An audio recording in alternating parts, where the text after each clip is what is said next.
Mei. Kind of a tough matchup. I mean, Jacko does have a good advantage if she can get herself set up, but establishing minions against Mei can be a near possible task. Back to knockdown, try to give hits up there, 2D, good extension, but couldn't get the second minion out. Now has to try and reestablish space. Yeah, she's just got to get a little bit of room to get this setup started, but that anchor controlling so much space. 2S counter hit. Looking to be the aggressor in a lot of these situations, which is kind of odd for Jacko, especially against Mei, but it really is working out here and is able to get the minion pull during the slowdown, the tech. Right into the corner. All right, here it goes. 3 minions out. Pressure in the corner. YRC to get rid of him. Not a bad idea. Okay, slide again. I want to see, yeah, just like that, is able to get the counter hit. Dolphin looks for the OTG. And the YRC again for the second time. This time to just buy some space for Jacko, though. Ooh, instant block on the burst. That's so smart there, but not able to find that last hit, so it's got to find something. The counter hit comes through, and Maigo's able to close it on a nail-biter of a first round here. Great stuff from the Mei. Maigo playing way up there in the air, and a space that Jacko seems to be having a little bit of trouble covering. Yeah, she's pretty good at attacking the 45 there because of how egregious her normals are in that angle. But right above, just like that, like you said, can be a problem for her, but now she has her in the corner, is keeping the pressure going, is going to use the super. Here comes that pressure. Only 1 minion out. Not too scary, but still all right. Blocking, FD. Waiting for the moment. Oh, but that moment is going to pass here soon. There is the 5P. Very nice. The risk gauge is so high, though. Big counter. All right, burst. Understandable.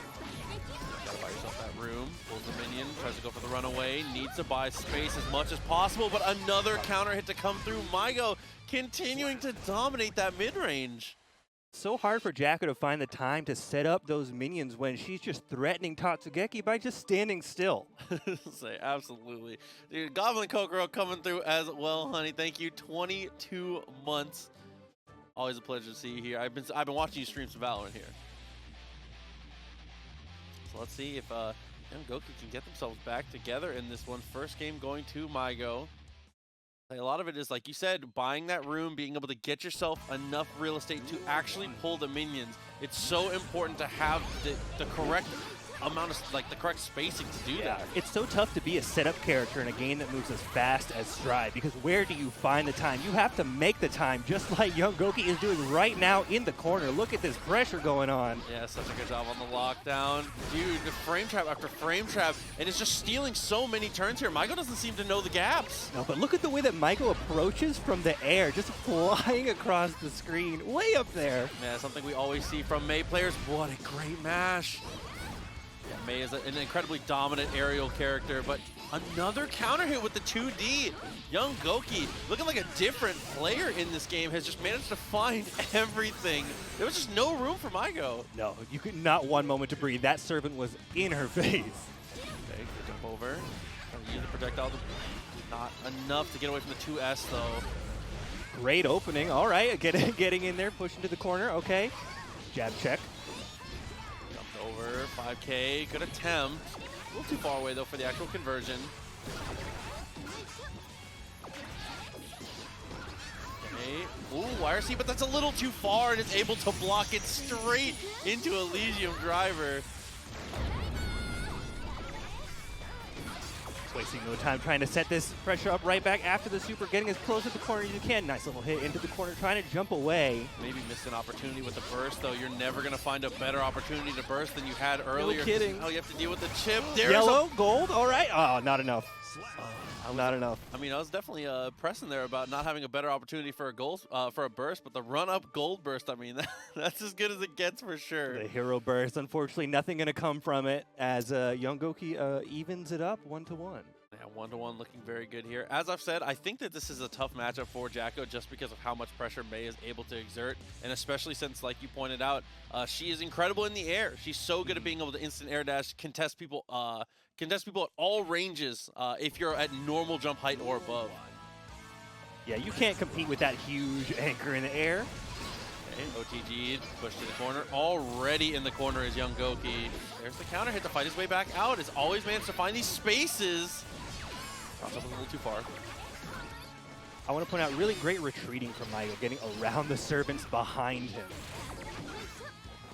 Okay, sets That sandwich situation up again. We'll have to see another great escape from Maigo, but no, there's not going to be an opportunity. A knockdown with another minion setup. Great use of these YRCs. I mean, it's such a good option to get rid of those servants on the screen, force Jacko to start her setup all over again. But hey, here she is. She started all over again. You're right back in the corner, 2 servants. Good use of the JD to escape. Oh, barely connects, but wasn't ready with the special move. Still gets the trade, though, with the projectile. Working out once again in young Goki's favor.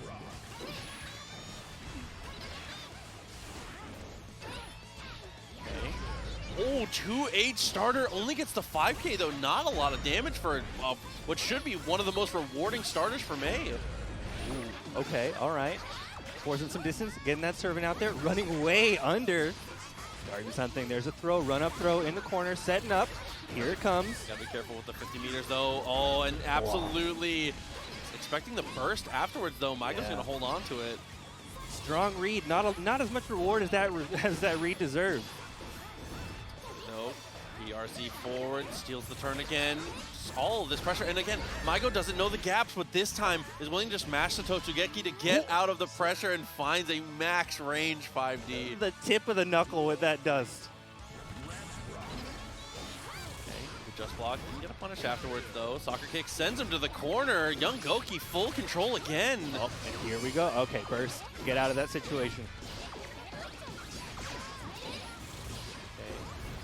Extension there after the 5K. PRC going for the frame trap. Like, nice Totsugeki for the second time. Just willing to mash it out of pressure. Ready for it. Maybe he does know where the gap is. Well, the burst? Burst, okay. Definitely ambitious burst for sure, but a little too far. Flying. Try to go for the super dash there, canceling out the Dolphin for the momentum. Up Dolphin does not combo off of that situation, though. Oh, wow. He looks for the dust again, but this time he's a little too far. And this disgusting whiff punish, wall bouncing 3 times. Oh, what a block, but the up Dolphin is able to frame trap out of that. That's really smart from Goki.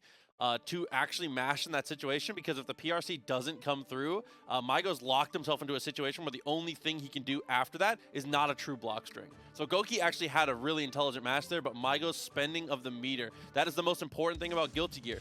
Turning situations where it seems like you're locked into one option, as soon as that blue or that purple like aura comes out, your options become limitless. Oh, absolutely. Strive is Roman canceling. Like, that is the core and the heart of this game at a high level, it feels like. Yeah, knowing how to spend that meter has always been the most important thing for sure for Guilty Gear, and Strive is no exception. So with the minion attack here, Jacko's continue to apply a ton of great pressure, but Maigo this time using just normals. 6P, 5H, fights his way out of the corner. This crazy movement up in the air with the back dashes, air dashes, trying to get some room out here, but oh, gonna get hit by Jacko's counter hit right out of the corner. Here comes the super. Yep, super buff to the minions. He's able to get that defense buff, which is probably the hardest one for May to actually deal with. The Totsugeki comes through, but a 2D for like the 4th time is always stopping him after these Dolphins. Okay, I see, okay. Good combo, but couldn't get too much else after it. Jacko, yeah, forces her way out, but again, the instant air dash over immediately from Maigo, just repositioning, looking to close this set out potentially on this round. Goki having to be a little scared of these dusts, and the way that Maigo's kind of using them to fake out, like earlier it was dust PRC, that time it was just, what was that, 2K dust? Like, yeah, definitely using it to great effect, which is not something you see as often from May and Goki. Finding the throw, continuing the stagger pressure, steals the turn again with the counter hit, and is able to force a burst out. Kind of a questionable hit getting Maigo out of the corner. Goki having to start it all over again. Cross up, all right, into sweep, setting up servants. What a block from Maigo. Defense wins championships and is definitely showing it off here. But again, the 6P is a little too low. Jacko, such like an amazing ability to be able to low profile things like that. Maigo needs to be a little more careful in those situations. If she's in crouch animation, she will just 2D under almost everything you do. Tense situation here. I feel like young Goki could have ended it in the corner, and now he is paying the price for not closing it out. What's he going to do here? Burst, understandable. Yeah. Yeah, it's going to be the hero in this one.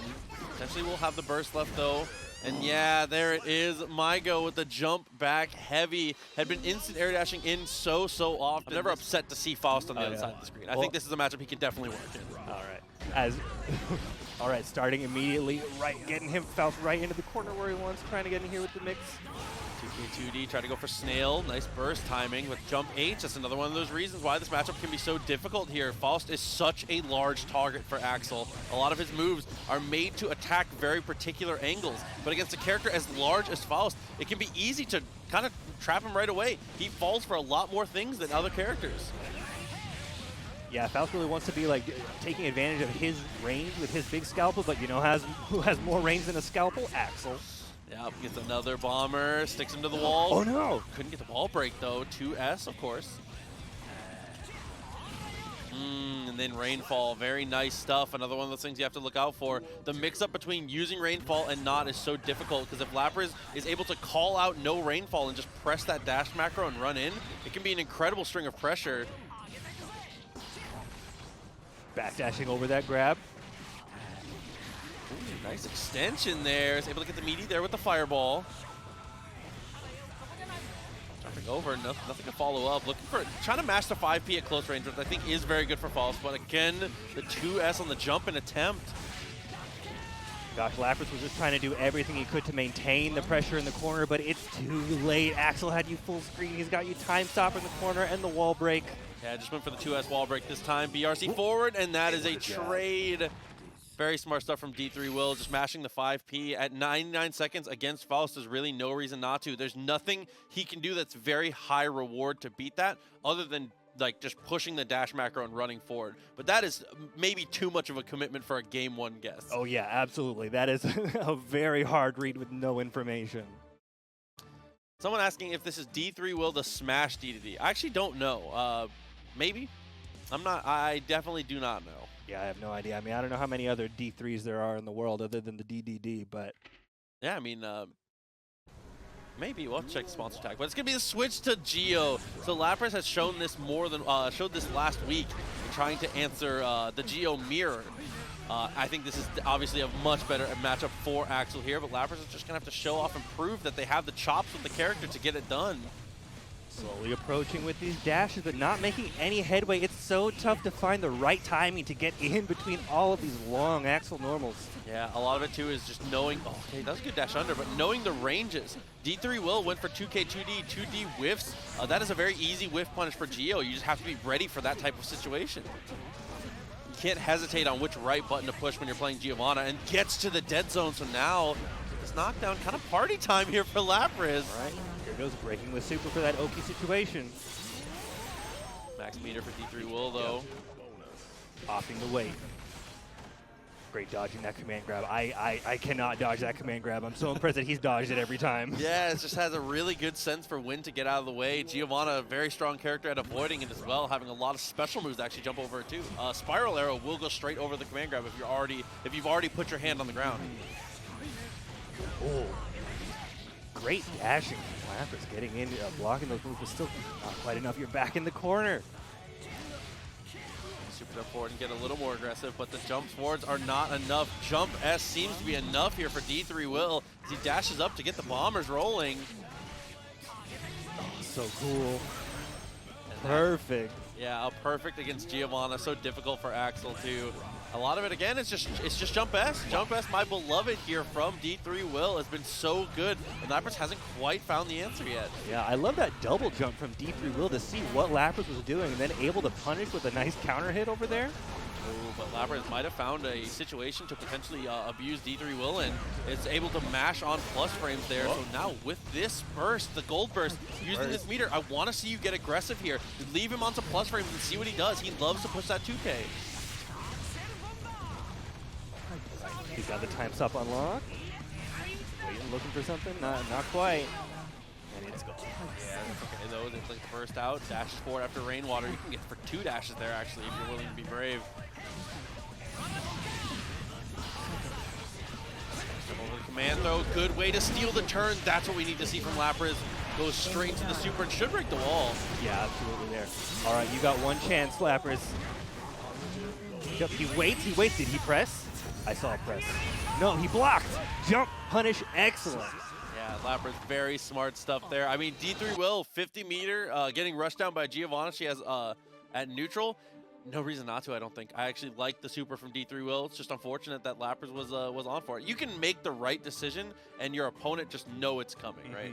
Yeah, because they know it was the right decision too. And Yeah, sometimes exactly. the right decision becomes the wrong decision. Definitely something we talk about a bunch. It's like the bad players do bad things, good players do good things, best players do bad things. Yes. Right? But they do bad things good. Oh, man. So now with a 1-to-1. All right, Geo Switch working out so far. Yeah, it's definitely, like you said, a much better matchup here, and it's looking just very well played from Lapriz. Yeah, I'm loving this slow approach. Really good use of Giovanna's dash. He's really familiar with exactly the spacing he needs for that dash, for that back dash. Just like that, able to make him block the spiral error, and he mashed 2K on that situation again. Lapriz needs to put more frame traps on. Oh, this is an awesome punish, all because of that just block. First try there. Close, but wasn't able to match the DP. Again, D3 Will is just pushing on all of these plus frames here. 2K, 2D at every single turn. Yeah, he's got Lapriz playing very carefully with his offense because of that. You saw that he just ran up to a little 2K and then waited. 2K and waited. He's getting the 2K hits, but he's not confirming because he's scared of what's going to happen. Yes. So Lapriz, same thing here. Just need to put yourself in better situations to be able to go for the frame traps. If you can make him block plus frames, you know that you can get him to bite on this. D3 Will, I can't blame him at all. If it's working, you got to keep pushing it. Corner, no sticks. Continuing that pressure, PRC, walk forward, faking a throw. Again, 2K2D, this time it's going to be the far slash though. Stop 2H, not enough. Patience from Lapriz. Look at this, great jump in, not able to convert anything from that though. Slowly pressuring. Walk back right out of the 5P range into a dash. Oh, he just is getting so little reward from this. He's playing his offense so smartly and so carefully, but D3 Will is just, his defense is on point. Yeah, max meter too, has got to spend it somehow. And you do not want to die. You don't want to get out of this round without being able to spend it. Had a chance to cancel into time stop, does not though. Ooh, big counter. Second No time? finish? Okay, well, it worked out for him. Yeah, D3 Will. I mean, meter doesn't carry over. Was definitely holding on to him for a while, but worked out Flexing for that he him. could. He didn't need it. Of course. I got this meter in the bank, and I don't need it at all. 5 feet anti-air, close slash connects, is able to get confirmed. Back to the races here. Dude, going through the wall with the super. What a start to the round. Right, D3 Will's got no meter, no burst. He's got to hold this Oki. Oh, and he opts to just play it safe. That time, far away. Positive bonus rocking though, so gonna have a little bit extra defense. One of the nice passive things about Giovanna.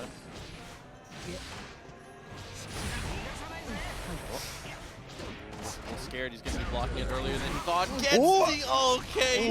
So smart from Lapriz. Yes. Finally starting to lean into the frame trap a little bit more. Recognize the burst was still there. What an RC from Lapriz to bait out the burst. D3 Will. Honestly, the biggest change is sometimes you have to respect the plus frames. I think that mashing on it can be really smart, especially when you're playing a character like Axel. You are a character that needs to be unpredictable on defense, but if you're pushing 2K every time, you're going to get blown out, especially against a character like Giovanna, who is designed with frame trapping you in mind. Oh yeah, that's her whole character. Yeah, absolutely. She's just a KOF character that somehow stumbled into Strive. So like, she's designed only to beat you in that rock, paper, scissors. Guest character, SNK, are you listening? Geo and KOF, let's make it happen. Yeah, of course. Let's just team Strive. There, again, same thing.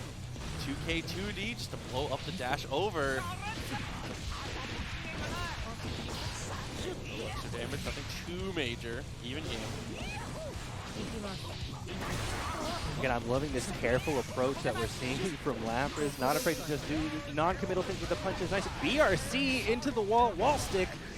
No meter for a super. D3 Will, unfortunate situation there. Wasn't able to use the RC, but that jump forward from Lapriz was genius. Beats almost everything that could have come out there after that 2D. And the nice conversion too. You got to be more careful about how you convert after these 2 H's. Every move as Axel is a huge commitment. See nothing else. Wait, great for Lapriz. Corner, finally a throw comes out, okay. Slowly pressuring. He's looking for his opportunity. I like this. I love the defense here. Your risk gauge is getting higher. You got thrown, but still, D3 Will is willing to play it a little more defensive. Maybe needs to spend the burst soon, though. He's got it. He's got a burst. That's all he has. He has a little meter now, too. Full screen is where D3 wants to be. Lapriz knows he doesn't even have to approach. He's got the lead.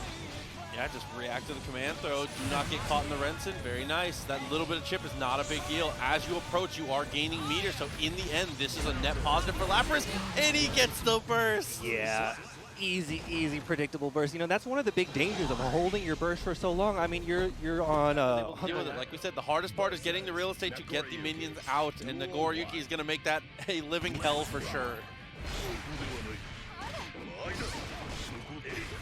Very sneaky way to start the match with a throw. Is able to get the burst out now. A little bit of space, time to set up. All right, get the knockdown. Here it comes. All right, you're back in the corner. Oh, great escape from Young LZ though. Yeah, and this matchup does have a win condition in that if Dadpool has 2 minions out and can confirm a super, a defense super, while Nagoriyuki has more than 2 blood gauges, I think that's just an auto win.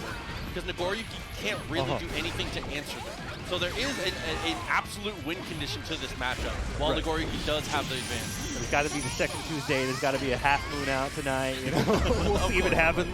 Also, Dragon Ball, you know what I'm saying, OTG. But there's a nice 6 feet to be able to break that. Yeah, I love him slapping the minions out of the air. Ooh, hard read on that anti-air. Here he goes. Here, no, not able to pick it up with that PRC any further. Try to go for the bite though, and the bite actually loses the round for him. Young LZ tried to cash out the blood. I mean, he was going to pop, so he had to do something. But unfortunately, Dadpool too aware of the resources, able to go for the jump.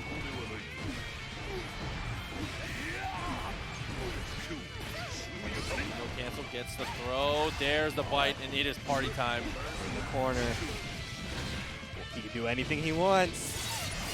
Wall didn't break it with the super though, so wasn't able to get the kill. Unfortunate situation there for Young LZ, and gets counter hit for it.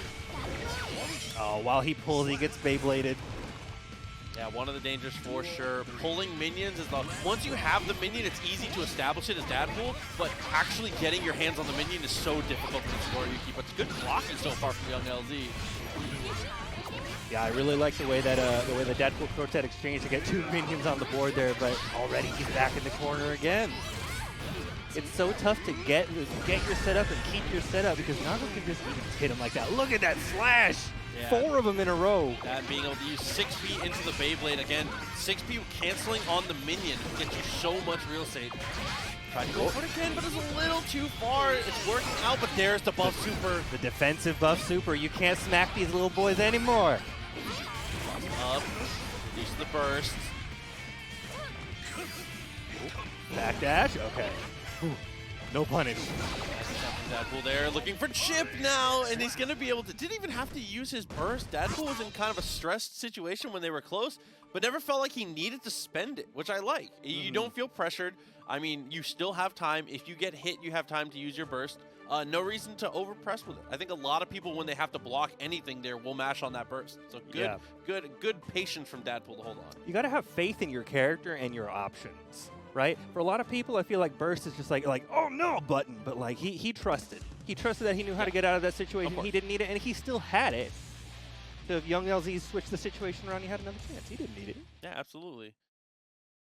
Jacko is definitely a strong character, but it's absolutely not the strongest, for sure. I'm loving watching Jacko recently. I mean, it's taken this long for Jacko's meta to really develop and for the Jackos to like start popping off, but she's so cool to watch.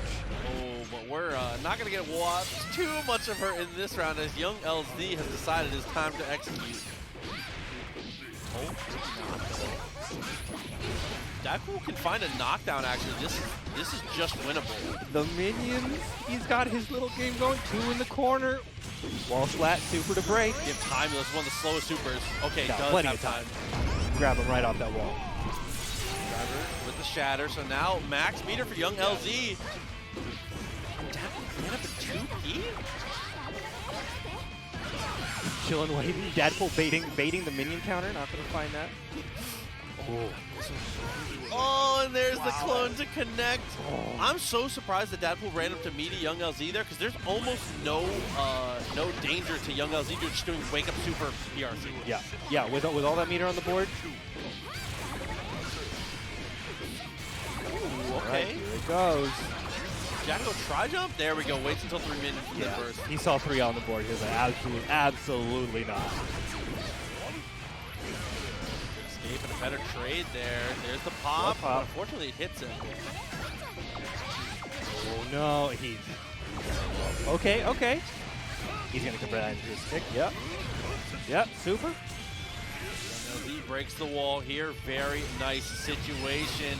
He's gonna get a Fukyo forward because this is gonna gain him a bunch of blood black. So plenty of time. 100 in burst on the table for Dadpool though. Waiting. Oh, he whiffs the grab and has to PRC it. Timed it a little bit too early. Hit those throw and vulnerability frames. I love that from Dadpool. Takes his time. As soon as he knows he has young LZ blocking, goes into a guaranteed block string to make sure the minion attack is going to work out there. No reason to overextend and rush into that. Very smart stuff.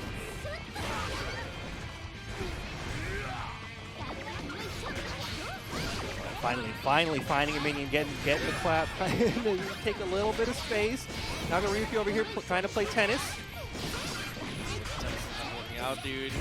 He has no room to actually get the returns here. He supers that kick. Yep.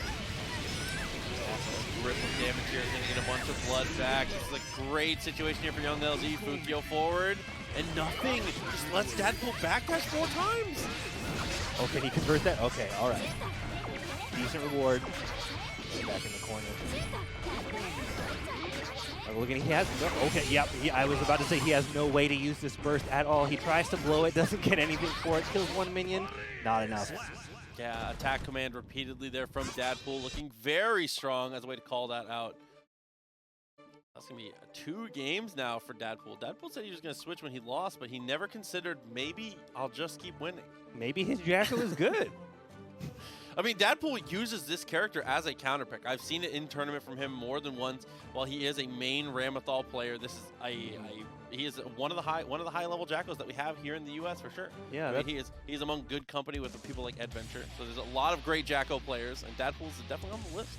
That's awesome. I feel like that one of the nice things about Strive, you know, say what you will about some of the simplifications of Strive, but it does make it a lot easier and more practical for people to have pockets in their pocket for matchups. Yeah, it takes a lot less maintenance, and I mean, Jacko's a hard character for this game. Don't get me wrong, but it takes a lot less maintenance to keep it like bracket ready. I absolutely agree. Amount of damage down. Young LZ just knocked down though and pushed away. Dadpool, it seems like he's been able to make miracles anytime he has the room. So young LZ, unfortunately, to get pushed too far away. Okay, Lithium driver, no. Yeah, that was ambitious for sure from Dadpool, but does not work out. Corner. Oh, the early Beyblade on the wake up, baiting you into blocking, just grabbing instead. Very cool. Sorry, jump backwards, very nice. Ice up some room, do as best you can here. Fireballs. Working out for the most part as you continue to keep this lockdown. Oh, in the corner. Oh, you don't want to be thrown there. Okay, here he goes, setting up. Oh, he backdashes the throw. Here's a nice minion combo. No wall stick, but honestly, he probably doesn't want the wall stick in this situation. He just wants to keep his pressure going as long as he can. And the attack buff on the minions. Look at the damage from the one time they connected. The rest was just chip. Wow. No kill though. Uh-oh. Big counter. Not close enough to do anything with it. Okay, with the jump fireball is able to work out. You need to be more careful about where you throw your minions as Dadpool. That 2H from young LZ, that Beyblade was actually only worked out because he hit the 2H on the minion. You cannot cancel that unless it actually connects with something. And the minion counts as a person. Right. Burst, good burst usage. It's hard to burst against Jacko, so anywhere you can use it effectively is more than good enough. The 6P going right through the servant shot. Low profile the 2H. The triple overhead is dealt with, but young LZ can't block forever. There's a 2H. I was going to say incredible jab from young LZ, but Dadpool ready with the super. GG'd afterwards as well, and there's the conversion to get the kill. Dadpool. All right. All Jacko 3. Gonna face off against Brew though. Nagoriyuki versus Zato can be difficult, but I think that Zato, if he finds the momentum, this could be a nightmare for sure. The best tool for Nagoriyuki certainly is going to be obviously 5H, as it's his best tool in every match. And the clone. The clone is incredible for breaking through Eddie. If you throw him out kind of lazily, it needs to be a block string in this matchup.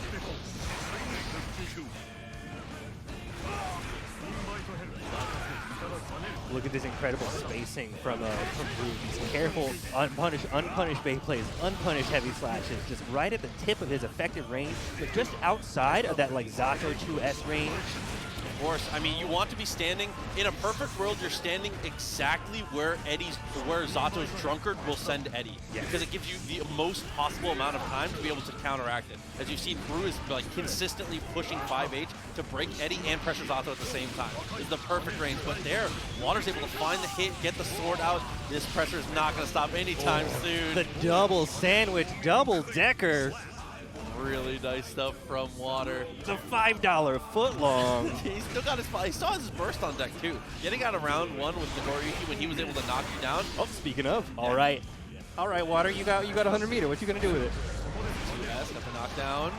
Extends the Look combo. at that extension, bad burst. Oh no. Yeah, RRC into the corner.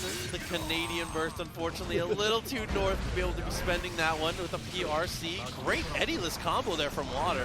He's not able to finish it off, but still, he's in the corner with Eddie. Okay, Eddie's gone. Eddie's gone. This is your chance. Okay. Back, very smart. Has Eddie back now. Continues to backdash here. Not worried about negative penalty, and that's so smart. As Water in that situation, you know that regardless of what happens with the meter, you're not going to make it to 50 without forcing the engagement, so you might as well just backdash. The loss of meter in that situation is not more important than your positioning. So really smart, just weighing the options for sure. Yeah, every Zato player is just so smart, man. They're all smarter than me. I hate it. Yeah, they're so good. They have a second brain inside Eddie. They're working. It's crazy. I will say, to the credit of Brew, Brew actually knows the matchup incredibly well. You can just tell. Was standing in all the right places. Never let a drunkard get across for free. 5H was the name of the game, and was able to use the clone again to break Eddie on bad drunkards, things like that, or in reaction to a pose. Sometimes when you see a pose, if you throw the clone and Fukio forward, you can scare Eddie into and scare Zato into trying to do a little more than he needs to, and Brew was able to break that out in that first game. Oh yeah, absolutely. I mean, that was a really close game. If Water hadn't got that gold burst at that last one, I think that would have been a much closer round. Yeah, absolutely.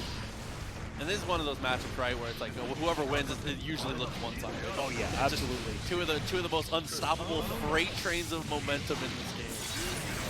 Water has him down to a third of life. Guaranteed pierce there. That is meaty. Gets caught by the little low right into this. Another wall break with the super. Oki situation. No meter, no burst. Guaranteed pierce. Goes for the YRC to get Eddie off of the table. Now, yep. Able to go through with the target combo. That gives him a free Fukio there on the blood gain. The classic Zato 2P, 2P, 2P. Get off of me. Well, it didn't work out, though, and now pressed to the corner again. One more touch here for Brew. He cannot get chipped. Look at this careful range with the sword. He finds a counter hit. RRC to confirm. One pixel on the table. That was terrifying, too, for Brew. He was almost going to pop. It was very, very close there. Good recognition of the blood gauge. And knew he had to turn up the heat and get aggressive, but Water finds the throw. And a command throw to boot, too. Yeah, he's too scared of that oppose. Perfect time to get that damn fang. Kind of has to walk forward here, which is a nightmare against Zato, and having no room to really work or use that Fukio. So, I mean, like, geez, having 2 bars of blood is kind of worse than popping sometimes. Like, you're stuck. Okay. Oh, but an overextension from Water opens the door for Brew here. Runs into the 2Q, but that's okay. Still, trade's always in your favor here. All right. Trading YRCs here. Oh, immediately into the command grab. Okay, one more touch will do it. 2S gets backdash, but there's the 2P. Water, another great match to keep himself alive in this one. Yeah, he's really on point with these 2Ps. He knows exactly when he can afford to address it. And I mean, scary against every character. Very scary against Zato. Or, no, sorry, against Nago. Okay, but now look at the blood gauge. Nothing to really work with here. Brew at this point, the best possible scenario is forcing Water to break a blood pop that you plan. Because at this point, just playing neutral at this blood gauge is just not enough. Yeah. Even that burst, while it saves some of your health bar, you put yourself full screen again. Yeah, Brew really feeling the pain of that overextension because, I mean, you have 2 bars of blood. Zato can sit over there and wait for Eddie to come back. You can't do anything. What are you going to do? Walk forward? Finally, he has a little bit of room to play with here again. He can use some specials, and oh, he is with that Beyblade in the corner. Okay. Yeah, did a really good job using Far Slash, continuing there. Does it again just to make sure the blood gauge lowers a little bit and manages to chip water. Blue's mastery of using the blood gauge and managing it in block strings there, that is like, oh my god, that's going to be one to show your friends. If you have a Nagoriyuki friend that is bad at managing their blood and they pop too much, send them that round. Brew closes the gap with no blood, spends all of the blood and gets himself just before pop, and then makes sure his block strings are always structured to where he's ending in the far close slash auto combo to be able to get all of that blood back, because that specific auto combo does lower the blood gauge quite a lot if you get the last hit. There was something interesting there. That was the second time that Brew PRC'd up, empty, and then dropped down and did a low, and then Water blocked it, but got hit by it right after it. The second time, he's blocked that both times and then got punished immediately after. He is like focusing on the wrong mix in that situation. Couple Fukios in a row. Look at the blood gauge. Needs to land this 5H more. Trying to get out of that corner with a pose. Gold burst, gonna get blocked. Not at the right distance for that. All right, forcing some space with Eddie here. Jumping over the Pierce, right back into the corner. YRC to get this into the wall. Yeah, so gets the wall break there with the 6H. Just gonna come back in neutral. Amorphous? No, just 2S. Very brave round start that does not pay off for Water. Not where you want to be. Okay, here it is again. That time he goes for the high. Ooh, and for the second round in a row, Brew is going to take it on chip. What a good call out. Yeah, he's doing a great job of watching the opponent's meter. You know, not everyone is keeping a close eye and knowing when you can take advantage of that chip situation, but he's trapped. Positive bonus though for Water. He's able to play very defensively here. And that is what I was saying. When you see a pose, sometimes Clone can make them overthink the situation. Brew gets away with a throw that really should not have worked. He scares him into it. Oh, getting caught by the leap into the corner, into the wall break. Here's the sword to take it. Always important to break with swords. You have max Eddie gauge, so now guaranteed meaty Pierce. YRC, very nice stuff. Water's gonna wait. He's chilling. He wants Eddie back. Take some space. Round of applause. Just recall. Very smart. He can do this all day. He's looking at his blood meter and he says, "You can't approach me." There's the command though with the RC. Brew, great to hold on to the burst. No reason to, no good place to spend it. Okay. Goes forward, but unfortunately has to block the Pierce there. There is a gap between Pierce 1 and Pierce 2. If Zato's not there to actually pressure you. You've got to be careful getting caught by those dusts in the corner. Oh, breaks it again with the sword. Here we go. The meaty's guaranteed. See if we can show something off of it. Finally, there's the drunkard cross up in the little sandwich here. Max meter, PRC once. I like that. Ooh. Still, he doesn't have any resources to work with to do anything with that. He's got to make something happen now. Okay. We got him on the shimmy, but couldn't get anything afterwards. Here's the Beyblade. A lot of damage down and finds the bite. That could be it. Look at the meter. He's gonna chip Where's your him. Barrier? He's gonna chip him again. Here it comes. There it is. Brew. You can't do anything. There was no. What's the answer? Every round, he is locking him down. Water runs out of meter, and Brew just inputs every single special move on the command list in a row and just chips him. If you can't IBFD that, you got to get good. I don't know what to tell you. That's the only option. Dude, that is the third round in a row that Brew has chipped him. It's so controlled. It's like very well planned. Oh my god. Nago Lewis Dickinson over here. I don't know. I was gonna say, dude. So Brew, I'm expecting 2 more chip kills. All right. Make it happen. So Water, good blocks early. Oh, and Pierce to contest. I like that. So yeah, oh, he keeps getting hit by that dust in the middle of the sandwich combo. Oh, popping in the corner, but okay. All right. He jabs to get out of that. Yeah, the jabs were so smart from Water, just interrupted in the best way. Plus I follow up, PRC. Interesting, that time it was empty RC up into a mid. He's trying to get some mashing, it looked like. Goes for the oppose, and oppose, yeah, hits on the way down. You cannot be swinging there. Say, once Eddie actually gets inside of, once Zato gets inside of Eddie there, he is pretty much sheltered. There's not anything you can really do except for land.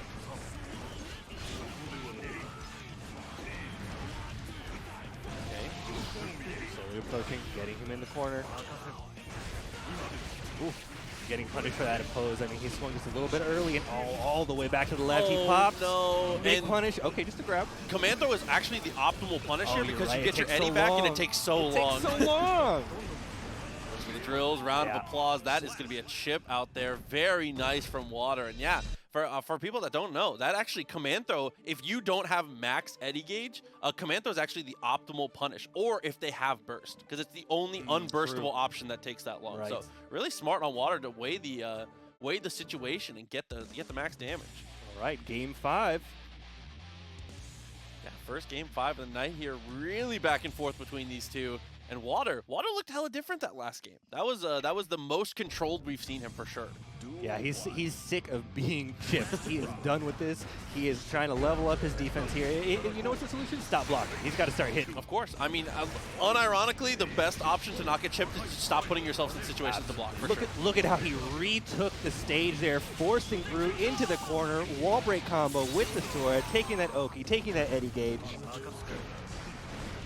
Right back in there. Oh my god, reacts to the attack on the oppose, goes for the command throw, 50 meter available.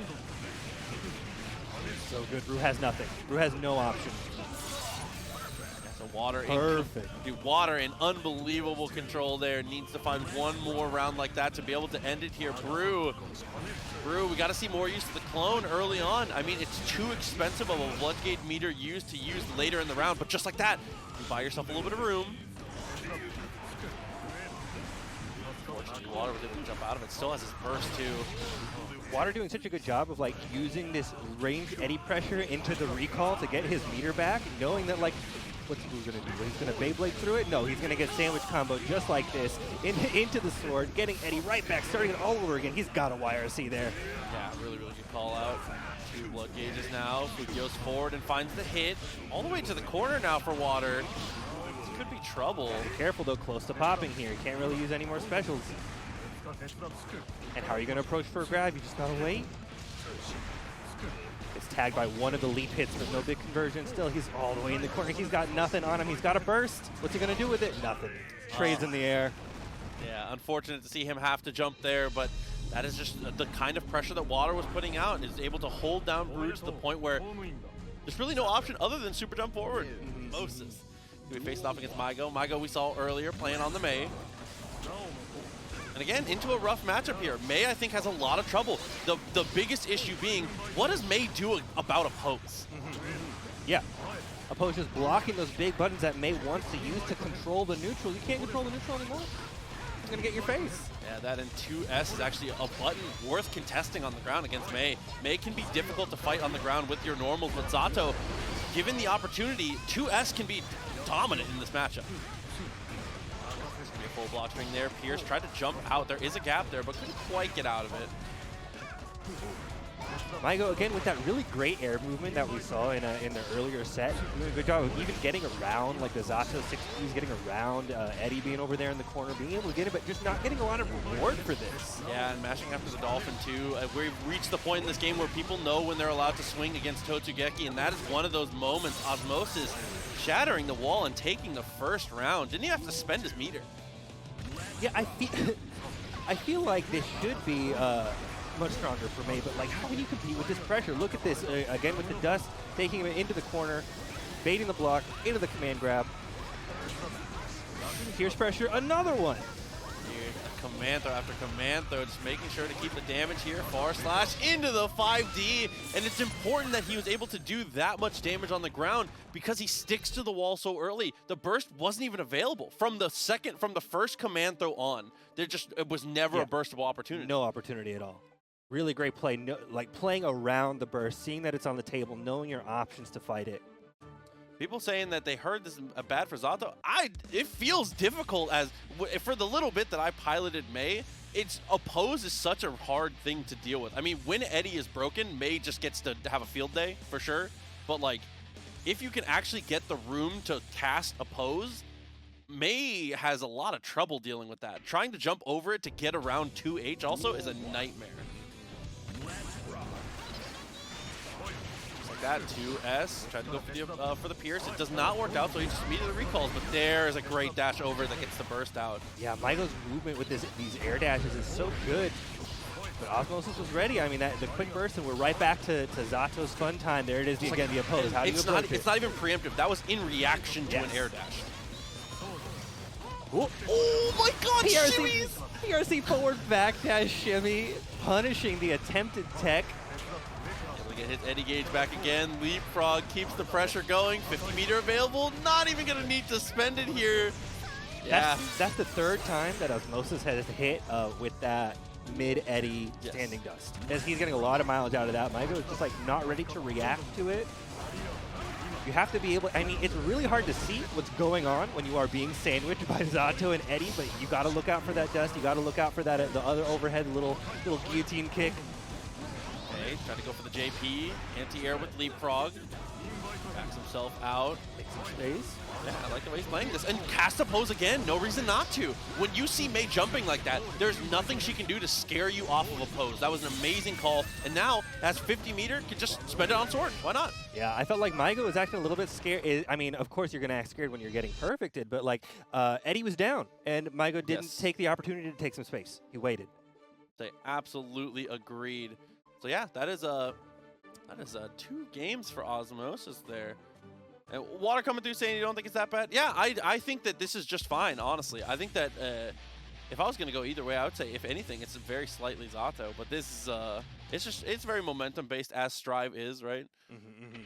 But we'll see if they can continue this rampage through Osmosis. Maigo, the adjustments are like small things too, like just finding better places to attack Eddie, or potentially just stay out of ranges where you feel like you have to jump. Yeah, and Maigo is really having a lot of trouble identifying the gaps in the Zato pressure. I mean, you see him getting counter hit in the middle of this sandwich. Like, he's just not identifying the right time when it is his turn. And I mean, it's hard to see. It's hard to tell. But that is half the matchup against There Zato. it is again. There it is again. The counter in the middle of the sandwich. Yeah, half the matchup against Zato, though, unfortunately, is just knowing where the gaps are. They can move the gaps and change the timings, too, so you have to be very, very careful about how you approach it. 50 meters still available for Maigo here. Hitting the oppose and, getting a nice punish for it. Look at that pickup into the kill. And I love that. He goes for 2H, it picks him up, the Leapfrog knocks him down again, and then you get 2S OTG. If you have time, that is the optimal confirm. So cool. Maigo trying to jump over the oppose, but he just was spaced a little bit badly, got tagged by the Zato 2B. Oh, and here we go again, a counter hit into this sandwich combo, picking it up. Look at that extension, so cool. And has 50-meter available now, so if you can force him to block the sword here. Yeah, it's looking like Osmosis is set in this situation. I mean, Maigo's got a burst, but how do you burst? Yeah, never really finding a good place to RC's forward, and was looking to steal the burst there, but Maigo's going to hold on to it, try to be the aggressor, but there's another 6P. You cannot Dolphin for free. He's in the corner. Okay, interesting RC to take this opportunity, take it to the wall. And that is the strength of Mei, though. You can be down and out, but it's never quite over. The damage output is wild, going way up. Where's he going? He gets the hit. I love that. Using the JD just to stall yourself in the air. Was trying to let that positive bonus rack up 50-meter. Great stuff from Maigo. Signs of life as he finds the knockdown. Maigo, it's clear that like Maigo is most comfortable like 500 feet off the ground. Yeah. That's his best space here. In this matchup, in the previous set we've seen, like up there, he's happy. Looking much more confident with Totsugekis too, which is very important. He's doing a great job of breaking Eddie and continuing past. Look at that movement. Getting over Eddie, but he backs up. He has to back up. Maigo's doing a great job here. This is a different player here in this round. Hopefully he's able to keep this together. All right, he's seeing it. Look at this. A backdash, finally getting some mileage out of that big anchor to whiff punish some of these moves. A YRC off the jump, bad gold burst, and he gets him for it with that low anchor into the Dolphin.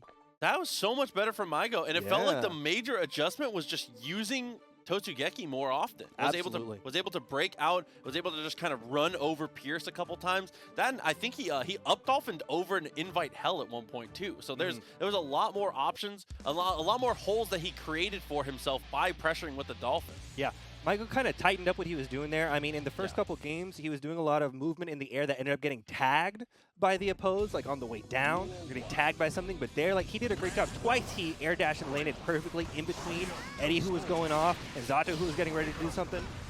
So he was a spicy sandwich. He was happy to be in the middle there. I don't know. Absolutely.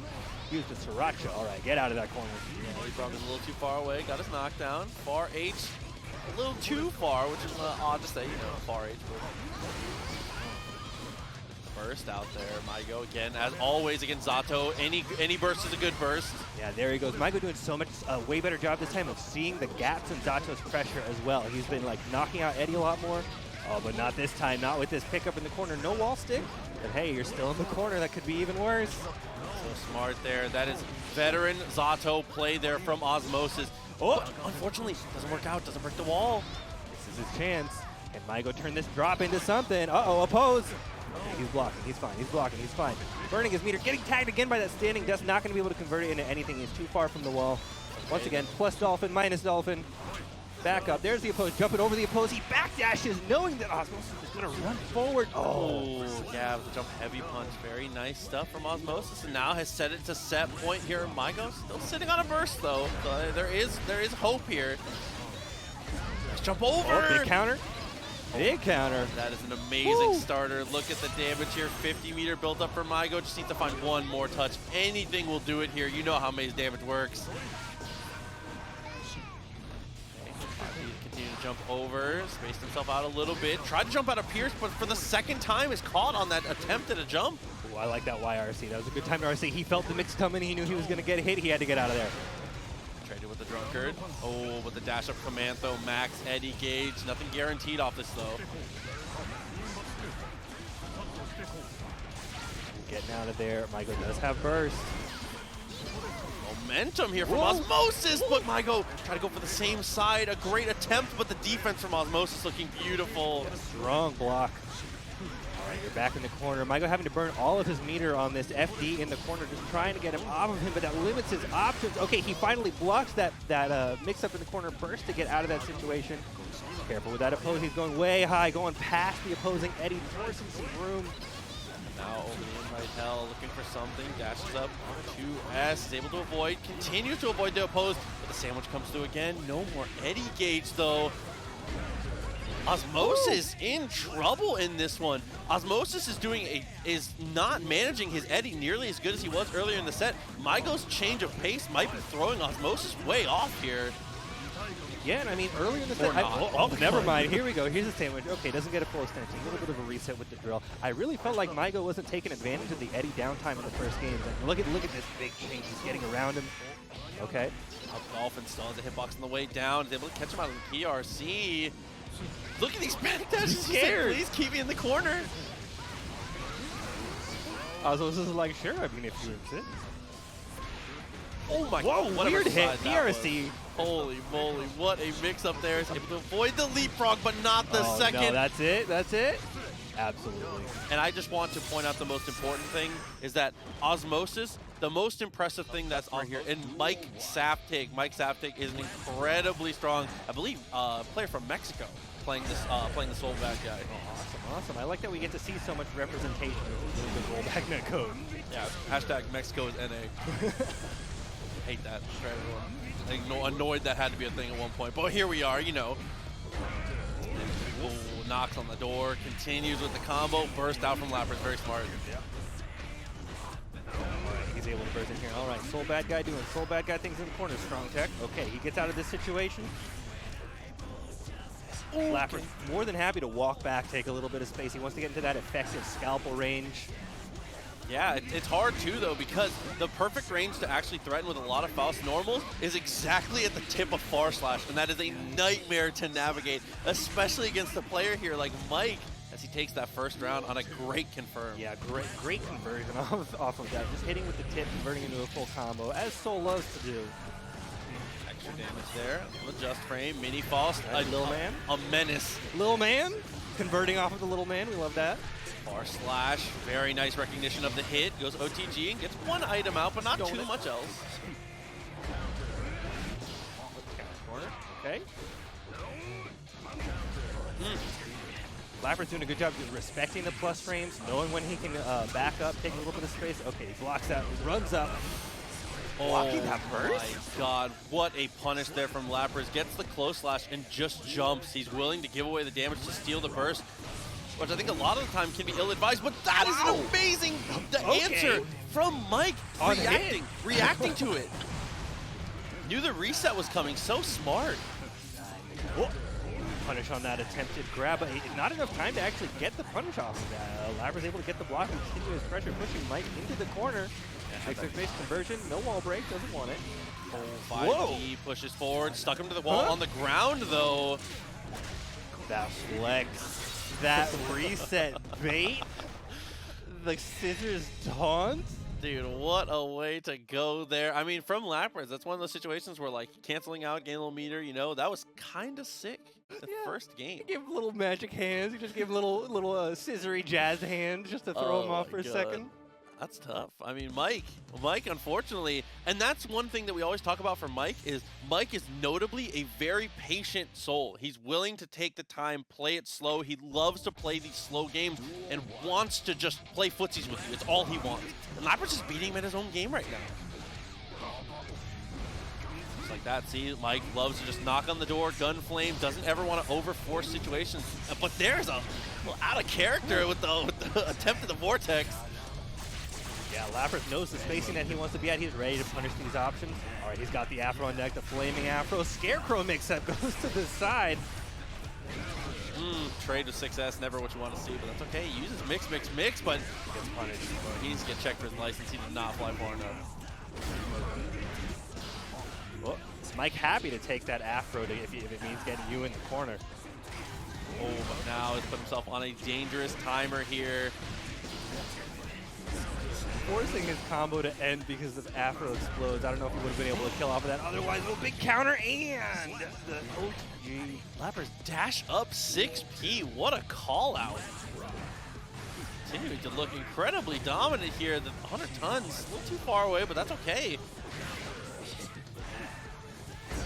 And Lapriz is playing footsies with soul, dude. This is just, it's not much else to say. He is just working footsies at every stage. Dash up 6P. Yeah, I mean, Lapriz has shown that he really knows how to handle Mike's offensive pressure, and Mike looking a little lost right here. RC afterwards, 2S, Vortex again.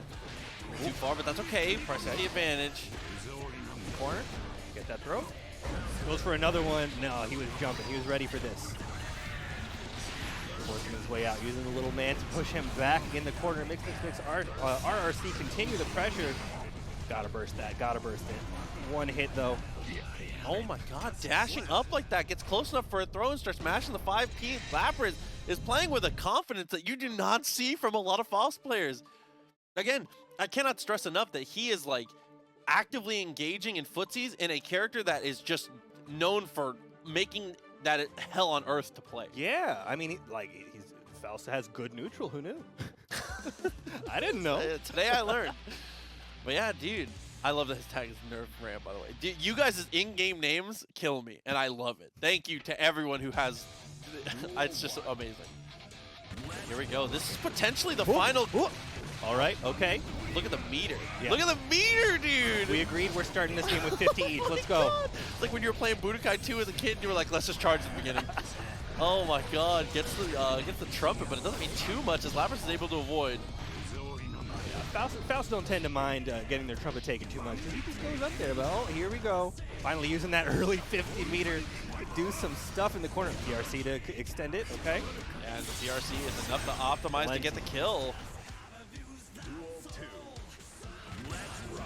Now, oh my God, round start. I love the confidence. Mike starting to play way more aggressive here, and it's looking so good on him.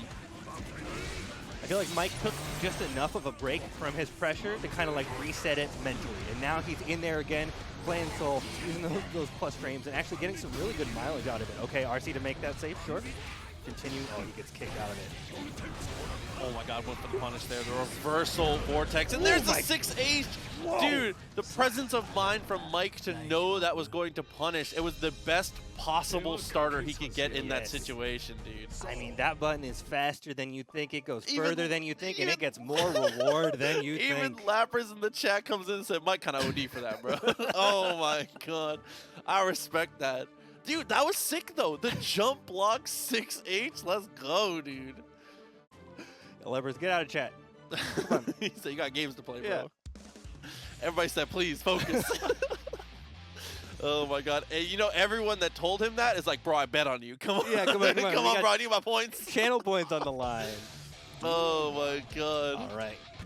Starting on game 4. Again, with the round start bandit. He was ready for it this time, blocking.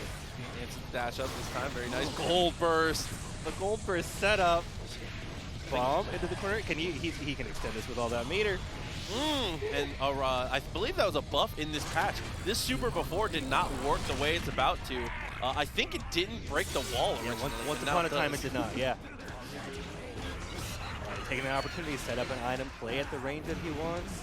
He's got 100 meter. He can do anything he wants with it. Look at this Faust pressure going on right now, and PRC to take it home. Yeah, very smart usage of the meter there from Lapriz, and this is match point, Mike. I'm expecting some more 6H, some more high-risk stuff here. We've got to find these counter hits and abuse Lapriz for this neutral. Yeah, Mike really needs to take advantage of the fact that Lapriz used his burst aggressively like that. He knows that he doesn't have a get-off-of-me option, at least for this entire round. Good use of the 6H, though. 6S, rather. Just trying to steal the turn back. Faust not too much of a factor off of that one. Able to avoid the bag head, but there's a far slash mashed a little too hard. That's exactly what I'm talking about, taking advantage, knowing that like he burned that PRC, he had no meter, no burst. This is the time to go in. A counter hit. I respect it. Yeah. You gotta respect it here. Mike is willing to take the risk. And that's how you come back. That's how you come back in situations like this. You gotta be willing to be brave. There we go. He's abusing those soul plus frames. He's got Lapriz feeling on the ropes on this defense here. Plus burst is going to use it. Gets one item out, but that item is not going to be helpful here. Mike is not even going to look back for it himself. Not worth. I mean, I don't know what he really could have pulled in that moment that would have done it for him. Quick mix, little extension.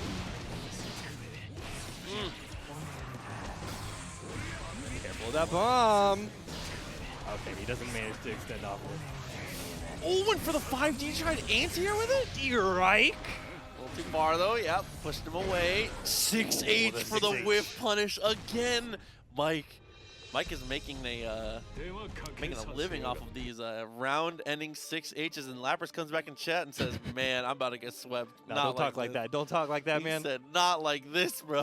It's a game 5. Everyone gets the game 5 power-up. You can do it. Just get another gold burst. Of course, what could go wrong, dude? Just gold burst against Soul Smile. Yeah, I mean, like Faust is like the gold burst character, right? Oh, like, he's the iconic gold burst character. So let's see if he can find it. You got to survive long enough, man.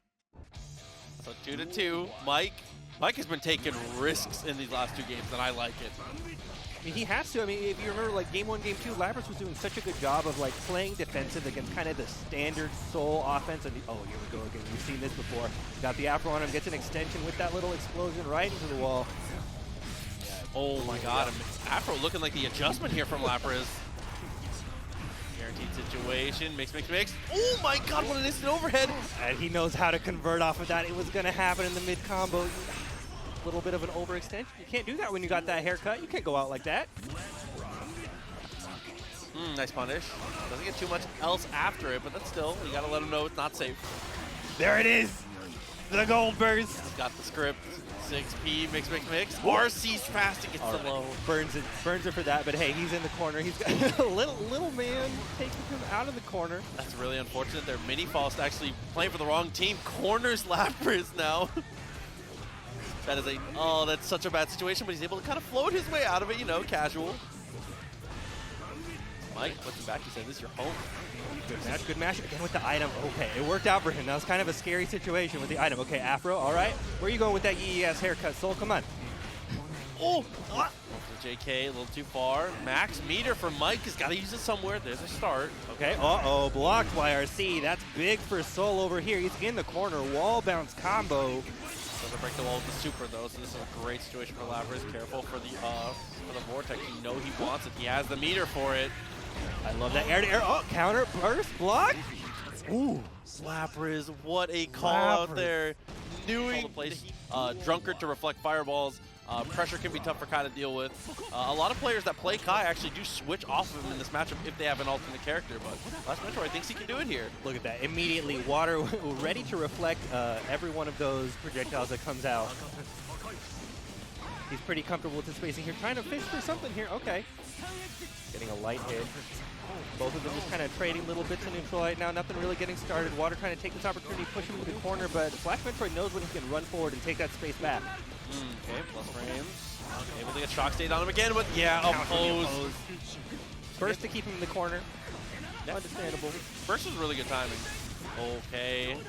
Kill though. Very nice stuff. Getting so much value again out of these mid-eddy combos, standing dust or that quick overhead. Everyone's falling for it today. I love that Sun Dipper is able to get out of the leapfrog. Okay. Frame trap there with JD trying to go for the Vapor Thrust. It's just too far. And a Vapor Thrust Eddie? You're going to reversal Eddie? Yeah, I have seen. I see everybody talking about it in the chat. I have seen Flash Metroid playing primarily Kai. I guess he is. Did he say he's going to try and go full-time Kai? Because his Kai is amazing, obviously. He has the fundamentals for it. Dipper breaks through, gets the close slash. Burst is still available. Water, yeah, that's a ton of damage coming. Playing nice and safe. Water doing a great job of playing around these projectiles, being at this distance. Oh, he tries to do a little bit of a mix-up over there with the fly, but he gets hit into the corner for it. Oh, he's dead. The throw. That was a lot of damage off of that right into the corner. Nice try.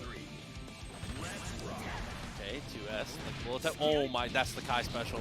That's how you know you're a real Kai player. If you get full screen run-up throws. You just got to feel it. It's your initiation. They take your Kai card away if you can't do it. What a frame trap! Catches the mash with the super Oki situation.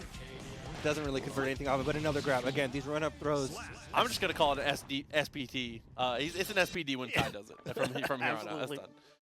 Dude, first game in favor of Kai, in favor of Flash Metroid. And I see people in the chat talking about it. I agree. I think it's even-ish. I would say very slightly Zato, but I wouldn't be mad at you either way. It's hard, I think. I think it's more just that Kai has to play really, really well, because if you do obvious basic Kai stuff, you get run over in this matchup, which makes it feel way worse than it is. Yeah, well, he's honest, right? In finger quotes, with 6 asterisks. 6 quotes, honest Kai. Oh my god. Let's see. Flash Metroid went for the 5K round start, a little too far away, but there's a Vapor Thrust on the first knockdown. Very carefully trying to get around Eddie. Oh, counter in the corner. He's got a burst. Somebody's not going to go for the Drunkard reversal on the fireball. Somebody's own Eddie. Flash Metroid, he said, I have a plan, and it's Stun Dipper. Stun Dipper's the plan. I mean, Eddie's on the ground. Makes sense. Jumping over that oppose, gets him in the corner. They're just jumping over each other, leapfrogging. Who's going to be in the corner? It's Kai. Got a DP out of that. People definitely underestimate how good just double. Oh! Whoa!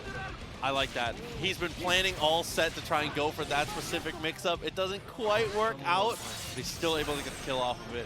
Yeah, it still gives him a ton of frame advantage, even if it doesn't hit. It's a great way to take that pressure. He forces Water into the corner, gets that counter hit, gets the kill. That fireball was a pretty decent timing, but it's a hair too slow. He gets out of the corner, though. It's very limited what he could do in that situation without a meter. Yeah, recognizing he had no Eddie also, that is a very low-risk DP. I'm going to keep it real with you. It's hard to see Zato on this stage. It really is. With Dark Blue. When Eddie is on the left, I don't know what he's doing. I'm going to keep it real with you. It's kind of hard to see him. Unfair.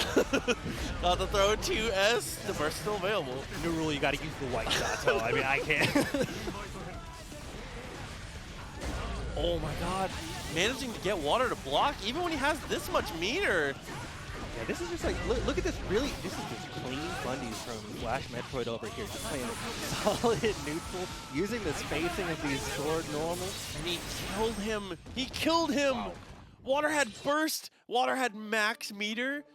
Had every single resource except for life. Yeah. Flash Metroid is just winning.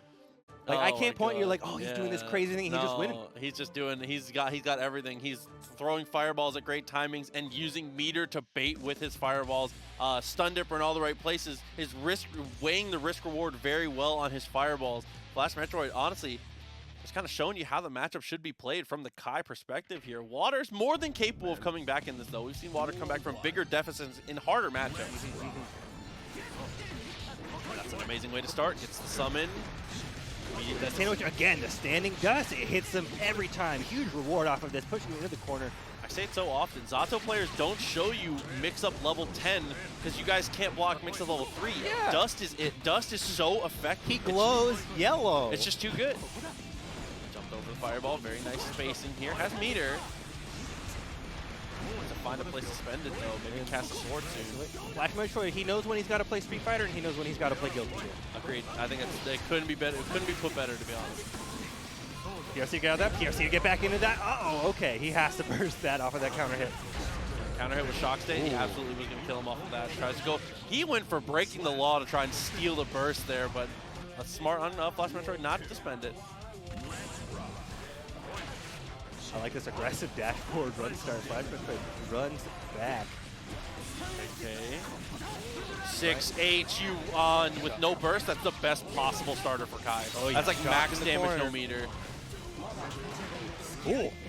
He was ready for that oppose. He ran up, grab, immediately starts to Oki with the charge. You're in the corner. You're shocked. PRC to continue it. Oh, faking the empty jump into low, air dashing at the very last moment to get that overhead. That's one really nice thing about Kai is air dashing that low to the ground, being able to get your normals out so quickly right before you land. Oh my god. Sandwich just getting hit by anything in there. The tri-jump, dude. Sandwich. All right, there it is again. Standing dust, he bursts it. Water was ready, blocks the burst. He's got you right back in the corner. Where's the DP? There it is, yep. Water, like, not really ready for these DPs. Definitely seems that way for sure. Trying to go for the frame trap there. 2K6H, a very good natural frame trap there from Kai. Goes the fireball, doesn't connect. Very weak punish. Water had a chance to end the game there. Now suddenly he's in this bad situation. He blocks it, he's got a burst here. The last chance, he's got to get out of this corner. He's got to get something started. He's not going to do it because he can convert this into the kill with that PRC. Flash Metroid did Stun Dipper 3 times just trying to chase Water down. Unfortunately, he couldn't quite get far enough away to be able to escape. Incredibly strong player here, has done so well. I believe second last TNS, top 3 last TNS. So this is an incredibly strong player that you're going to need to watch out for sure.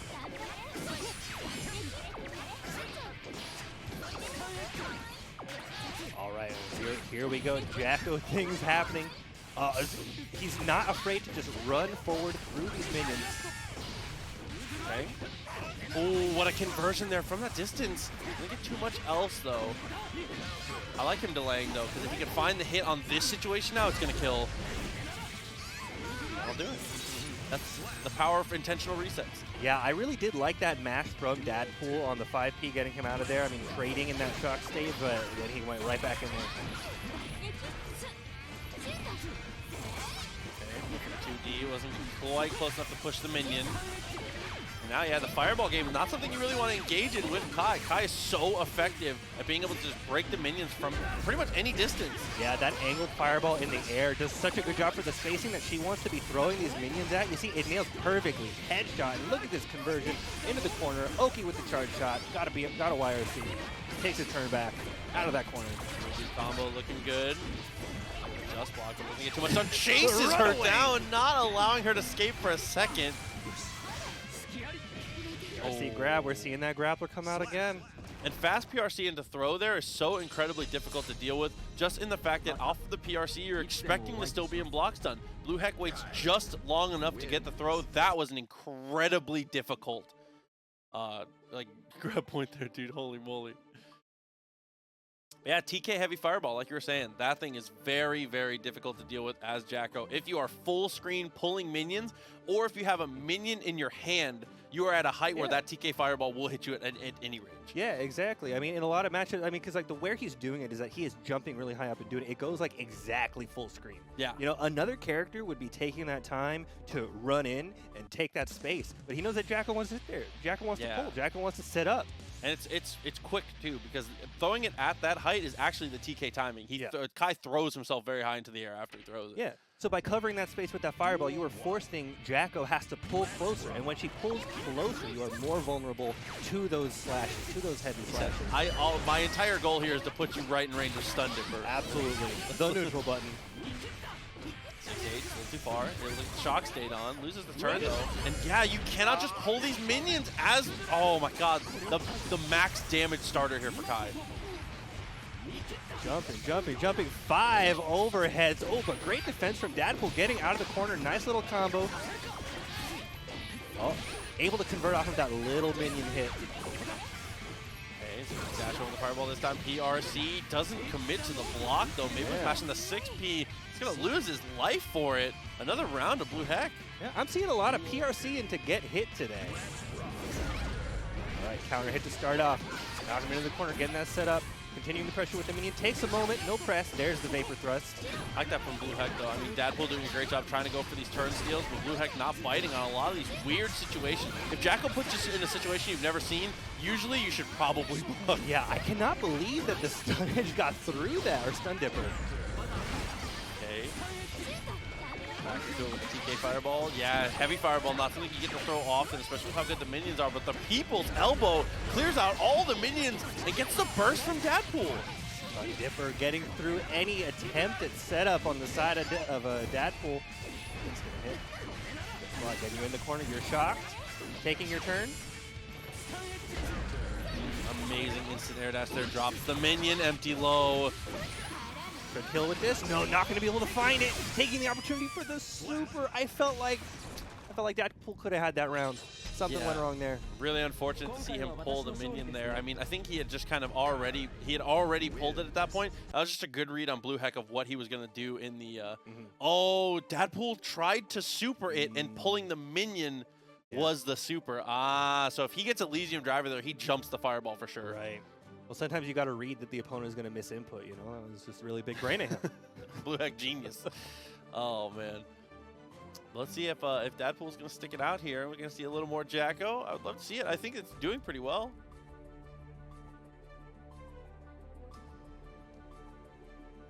He's going to hop back on the pedestal here. Yep, and it is going to be Jacko. So this is going to be the third game here. Blue Heck still sitting on quite the lead. Dominating here as the Kai. Yeah, we'll have to see if Dadpool can make some kind of adjustment to get his setup going. He's really just struggling to find the openings to place down his boys in between incredible use of the air fireballs and really great use, of course, of the Stun Dipper. He's getting through a lot of this attempted setup. He goes right under when he tries to toss. Nice press there.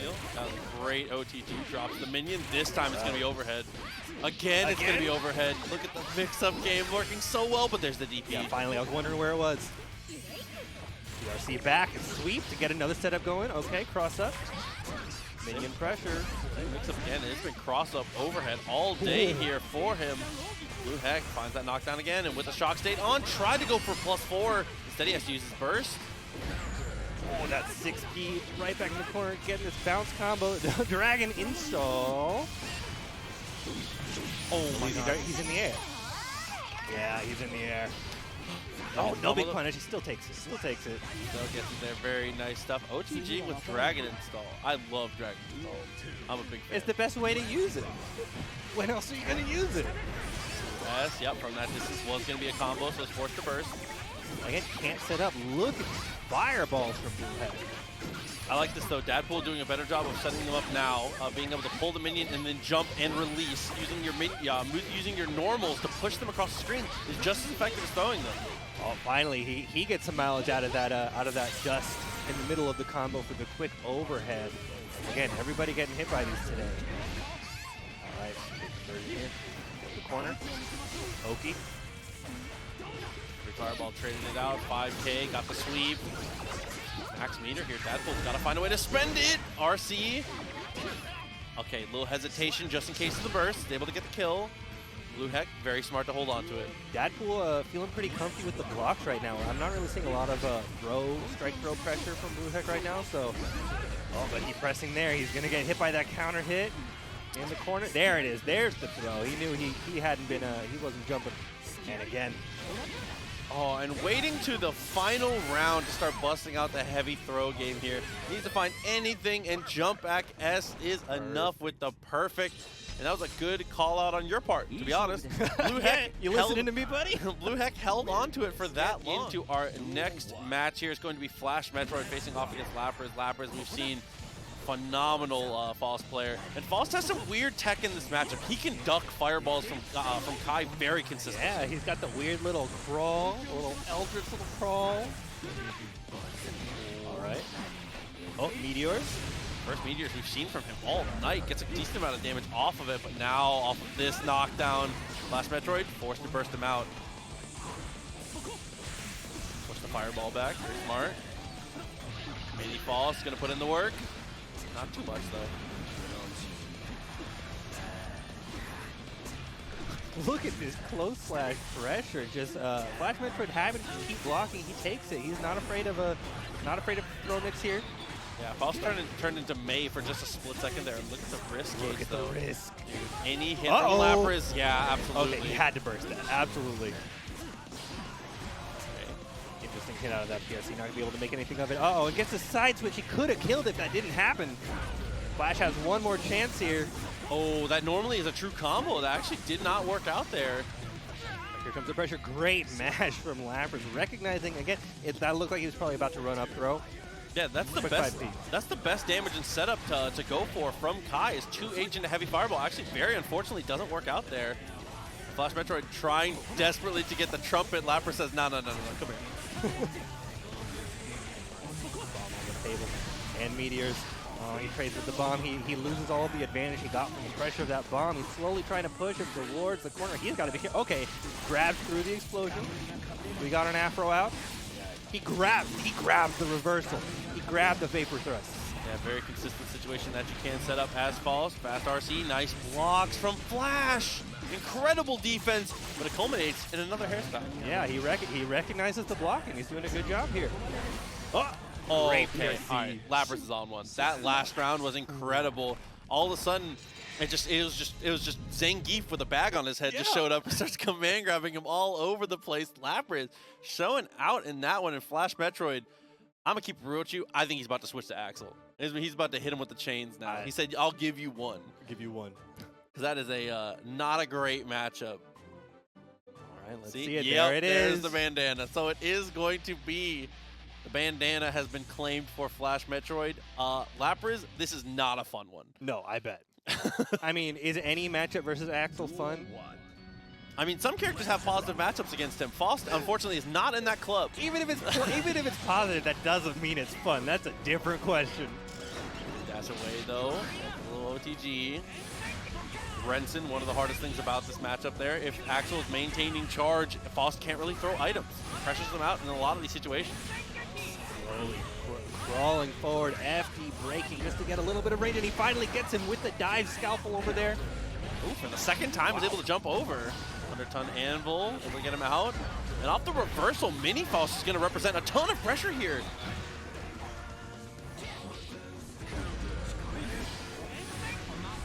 Here we are again. Once again, slowly approaching. He's just trying to get, look, he gets a little bit closer. Oh, he gets hit by the grab. He's looking for that opportunity to jump. Oh, big counter. Wait, not enough damage to kill, I don't think? Not with the amount of meter he has. Yeah, had to go for reset. Air throw. 5P dash up, air throw. Lapriz, what a read on the movement from Flash Metroid. The next round begins, and Lapriz make me look kind of silly for hyping the matchup up here. This is, I want to restate, this is incredibly difficult for Faust. Yeah, but I mean, it's pretty clear that Lapriz got an incredible Faust. Here we go again. Look at this calm pressure. Trying to run forward. FD break. He was getting a lot of mileage out of these jump-ins earlier, but you've got to be so careful. I mean, it's basically... There it is again. Oh, waste the burst. It's okay. though, 2P check, jumps over. Oh, that's a nightmare of a counter hit. So much damage to come from that, especially with the PRC, but it drops. He was too close, actually. Yeah. Oh, wow, and then he gets in the grab. The time stop is, this is enough. This is it. Oh, what a painful drop for Lapriz. Yeah, I think he was just too close. Lapriz in the chat says, oops. I love that Lapriz is a typer. You can tell what type of player someone is if they come in the chat during their matches, and Lapriz is in the middle of super animations in chat. Actively stream monstering in between rounds. Dive kick there, breaks the wall for this, but no, instead looks for the wall stick mix-up. It works out for him. Yes, it does. 50-meter available. BRC forward. No. Again, a lot. BRC to get hit. Oh, okay. Gets that air hit. Trade. Good situation. Neither. Okay. Oh Gets him with the scarecrow from above. And that is the most difficult one to deal with for sure, because one important note is that whenever Faust does that, the screen pulls to where he is. So if you do like the behind scarecrow and the screen was very star stretched, it's very easy for the player that's getting attacked to tell, because the screen will move to where the screen's a little offset from you. That one that's above zooms exactly on the main character, so there's like no cue for it. A little difficult. You can tell by screen positioning which scarecrow he's going to. Right. It's hard though. And I felt like there was a little bit of ambiguity in that situation, because right before Lapriz did it, he threw an item and it was the banana peel. And I felt like I saw a hesitation from Flash where he wanted to move because he wanted to dash under the scarecrow, but then he saw the banana and he stopped and then he got hit. Ooh, nice block. That's okay. The 2D though. Flash Metroid has been very close in a lot of these situations, but Lapriz has just managed to clutch it out. And Little Faust says, "I don't really want to fight. I'm gonna go over here." Okay, back into the corner, but Lapriz able to retake his turn here.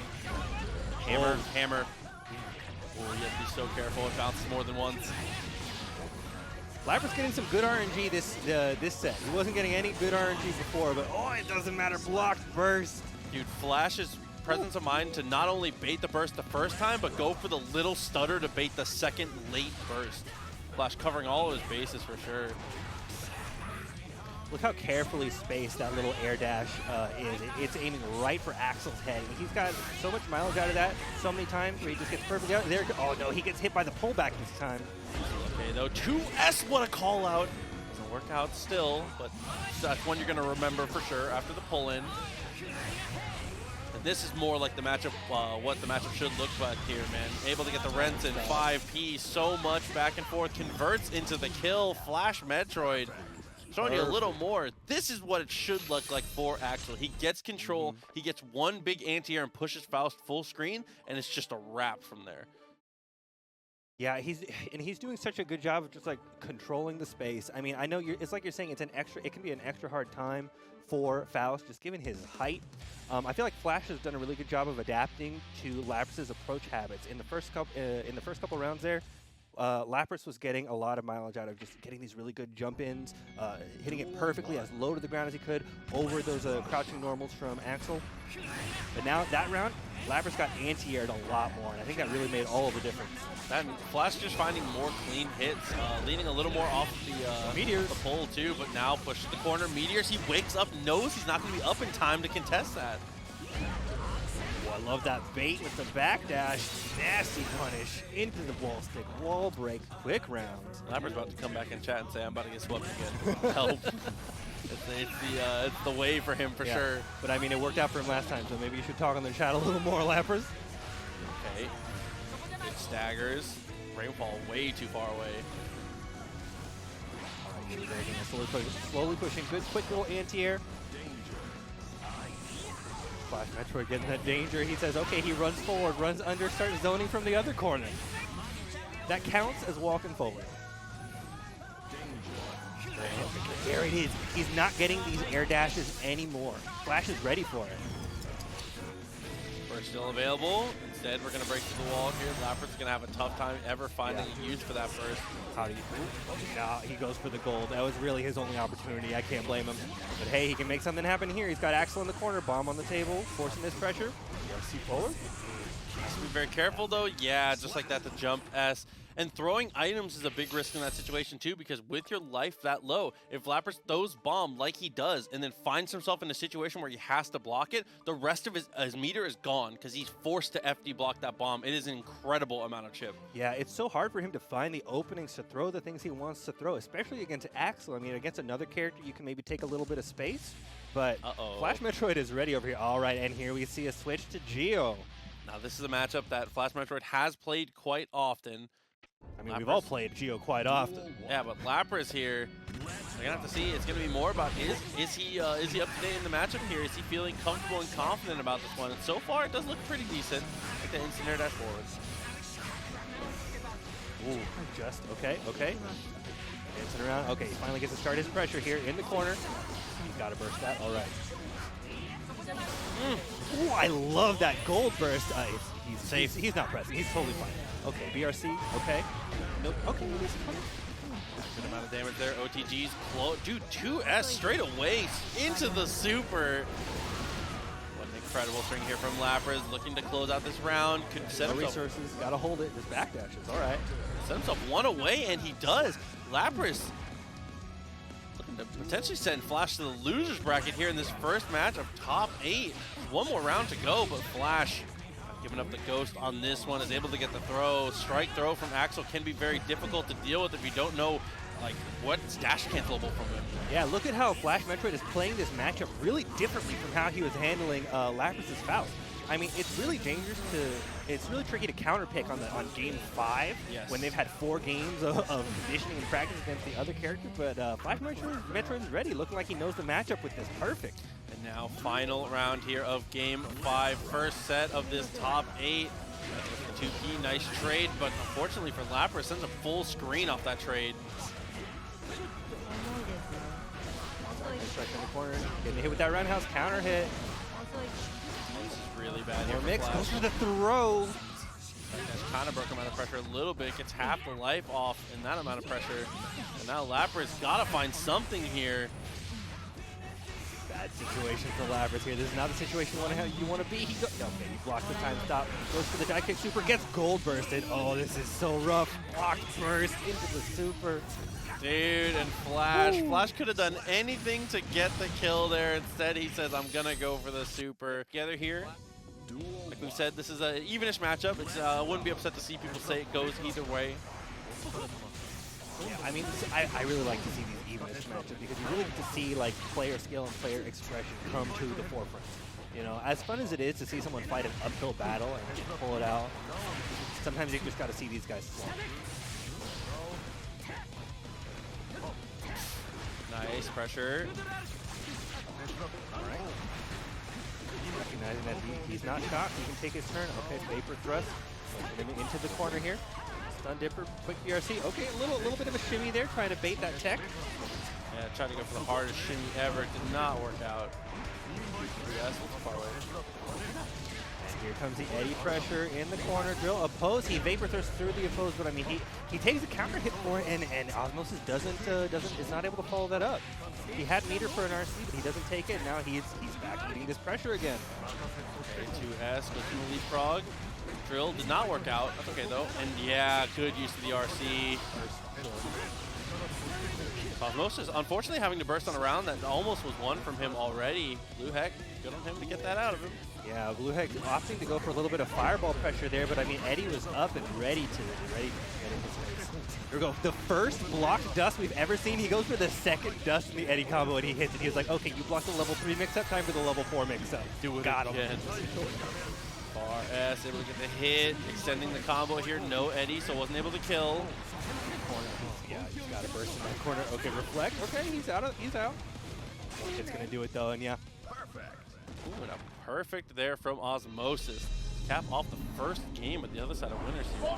And just to be clear, I saw somebody say something. I just mean like I'll be there no matter what. Whether I get approved for commentary or stream or anything like that. I definitely have not been approved. Okay, you'll just walk up, grab the mic. It's no big deal. Just to be super clear. I just mean that I'm going no matter what. Regardless, I just want to go back to Chicago. Just go pretend to be someone else. Pretend to be one of the approved guys. No big deal. Take their identity. Like we said, it's going to be game 2 now. Osmosis up around on this one against Blue Heck. Shouts to Airtola coming through it, continuing the gift sub from Cynerd, by the way. Huge shouts to you coming through. Nice to see you hanging out. Thanks to Cynerd, as always, for being a huge supporter of the channel. All right, Osmosis opting to immediately, he backdashes, he opposes, and then Blueheck is ready. He gets in there with that stun dipper, got him in the corner. Quick burst from Osmosis. Okay, here comes some fireball pressure. Running in on this Eddie though, and now, it's no longer your turn. Yeah, stealing out there, round of applause. Eddie is actually gone now though, so Blueheck able to steal a turn potentially, but no, the low flow breaks him straight out of it. He's back. Oh, how did he end up on the left side? Dude, he goes throw fast RC. What a way to be able to swap the sides there. Just hits him with the teleport mix up, you know. Yeah. Just a Dragon Ball Ultra Instinct behind you. Definitely the nothing personal. 2S oppose breaks through with the RC. So smart. Yes, that's something I really want to see more of. Using that RC to just take oppose out of the equation. I think that's a really good option if you have the meter. He says, none of that mix-up, I'm ready to burst it. Look at that weird angle on the reflect. It hits him. Yeah, Drunkard came through, got the 2S. Very nice stuff. Osmosis, again, up for another round here. Blueheck, winner's bracket life kind of in jeopardy, but that's a good start here with the knockdown. Yeah, great match from Blueheck, knowing he had to do something risky to take it back, and here we go, 6P starting his stuff. Oki with the charge. 4 goes for the backdash there. Good use of FD to be able to escape that. RC breaks Eddie once again. That was so, and again, that was so good. Even though Zato blocked the RC, I mean, Eddie was gone. He got a really great gold burst there, though. I mean, now he has all the meter to work with. Really rough situation for Blueheck in the corner, eating this combo. Yeah, and just using Sword twice into guaranteed block strings to just push Blueheck to the corner has won this positive bonus and this life lead 100% off of just using all the meter. Oh yeah, it's such a good use of it. I mean, Zato with all of that meter is so scary just for that reason, because it's not the tension you got to worry about, it's the Eddie meter. He gets 3 Eddies. And here's another one. Applause, Drunkard round of applause, continues to press him, is just looking to win the positioning war, and that's more than enough here from Osmosis.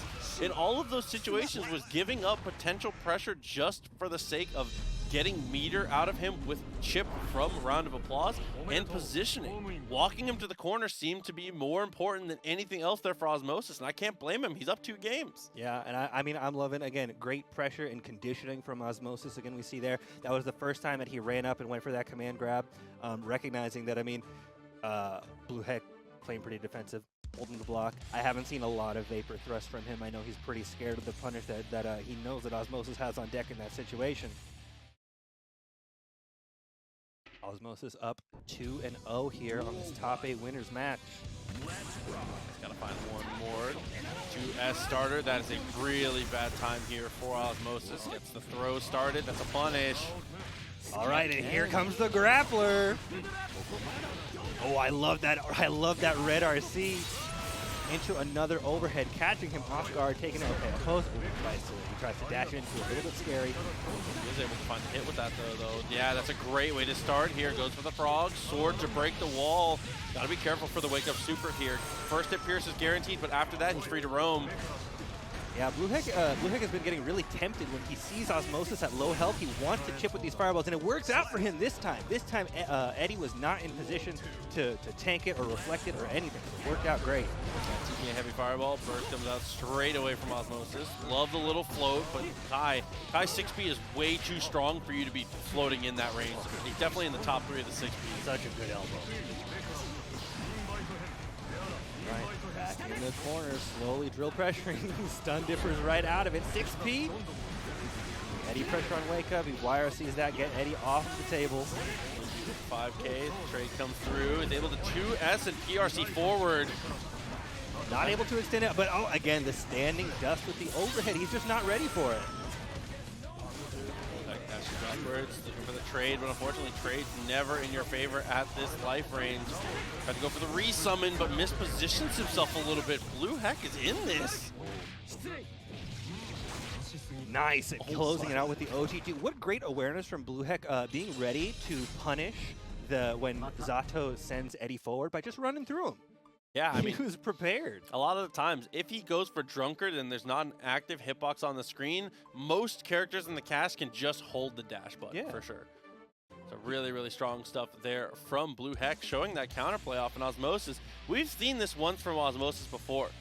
where he fell a little bit, where he got ahead, fell a little bit behind, evened it back up, but he was able to pull through. See if he can do it against Blue Heck also. Here we go once again with opposed Durkin taking him to the corner, starting his Eddie pressure. Gotta burst that. He doesn't want to take this wall break early. Counter hit. Oh, gets that burst too, and then into a hard knockdown. Big waste on the part of Osmosis. Yeah, I mean, worthwhile burst in the end though, because being able to break out of your opponent's best possible starter. YRC 2D, that's a blue beat, but that's okay. Again, same thing, maximum damage from Blue Heck. Yes, Blue Heck, he has adapted so well. He is reacting to seeing that summon and reacting with an aggressive option, whether it is the stun dipper or just running forward, not giving Osmosis the opportunity to get his business started, except now as we get a huge Eddie combo into a wall splat. Yeah, business has started. Oh, it's business hours, it's 9 a.m. Okay, dashed up, 5K, nice block. 50 meter available for Osmosis here. Both players actually sitting on one, and they both spend it on a YRC. I mean, I gotta say, I feel like Blue Heck gets more value out of that YRC considering that Eddie is taken out. Finally, we see a Vapor Thrust getting him out of that corner, back to a neutral situation. Scary Whiff's getting 6 speed. Nice trade, close slash, pushed him away.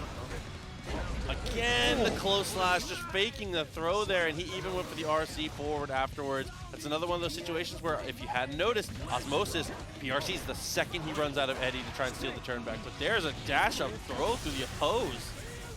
And again, in these last round situations, suddenly we're seeing a lot of strike throws. A great mix-up, nice counter hit, wall splat, breaking with super for that open situation on Wake Up. The Lightning puts you in a very dominant situation here. Dash up.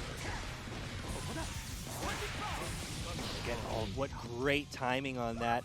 Picking that aggressive option when he knows that Osmosis wants to take the room to summon Eddie, evening this set up 2-2. That's really making all of the differences that Blue Heck has kind of figured out the timing about when he can press, take Eddie out, and then take advantage. Yeah, I mean, you kind of hit the nail on the head on that one.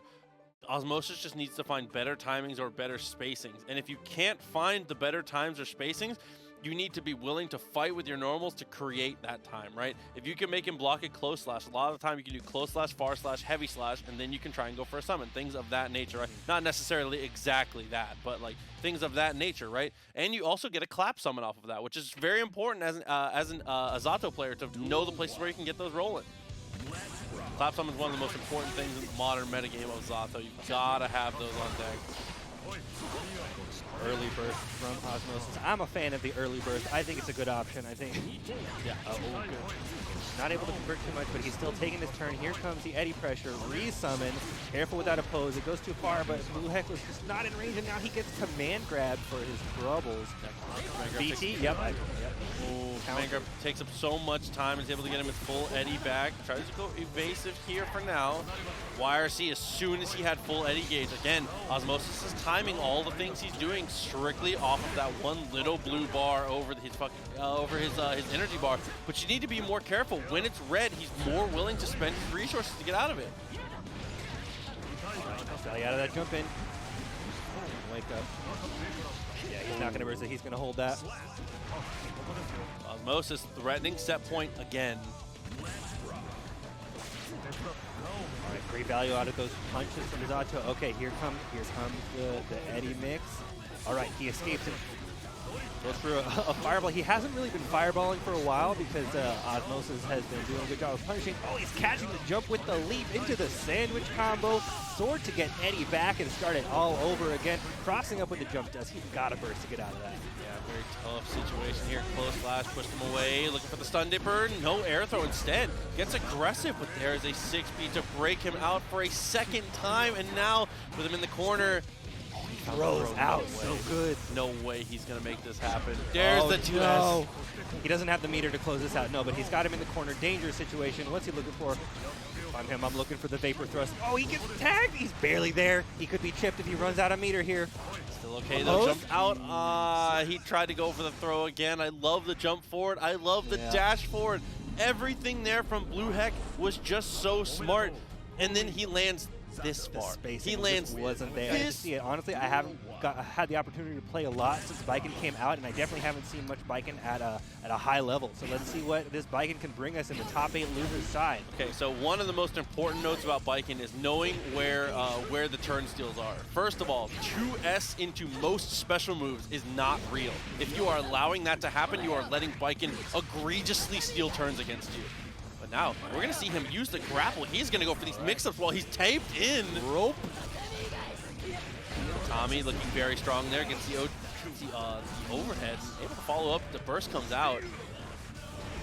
CrownThunder, so far, amazing use of the tatami at every single point. Yeah, he's really doing a nice job of like approaching at angles that Brew doesn't really seem comfortable covering, especially with that. I'm sorry, I don't recognize which button that is that he's jumping in with Baiken. Okay.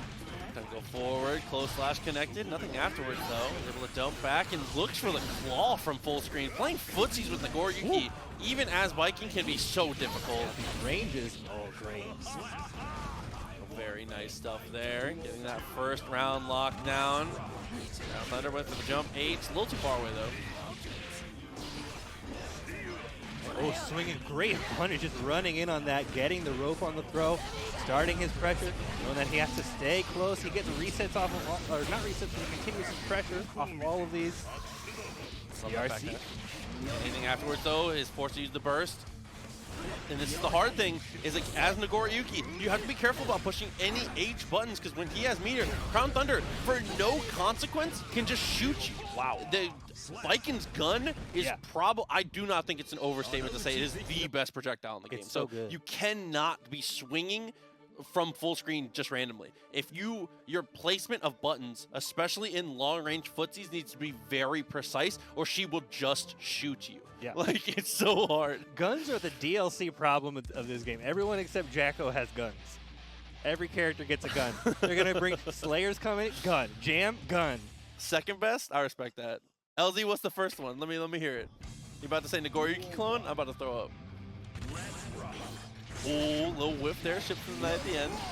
He said Nago clone. I hate it. Corner, counter hit, starting his pressure to meaty tatami, getting that throw, getting the rope, continuing on with those tatami, another throw, another meaty tatami, and another throw. You're just gonna keep doing it. If there's no answer, you keep doing it. Yeah, he even mixed in that instant overhead there with the DP in the air to get the continued pressure and dashes underneath, but this is the chance here for Brew.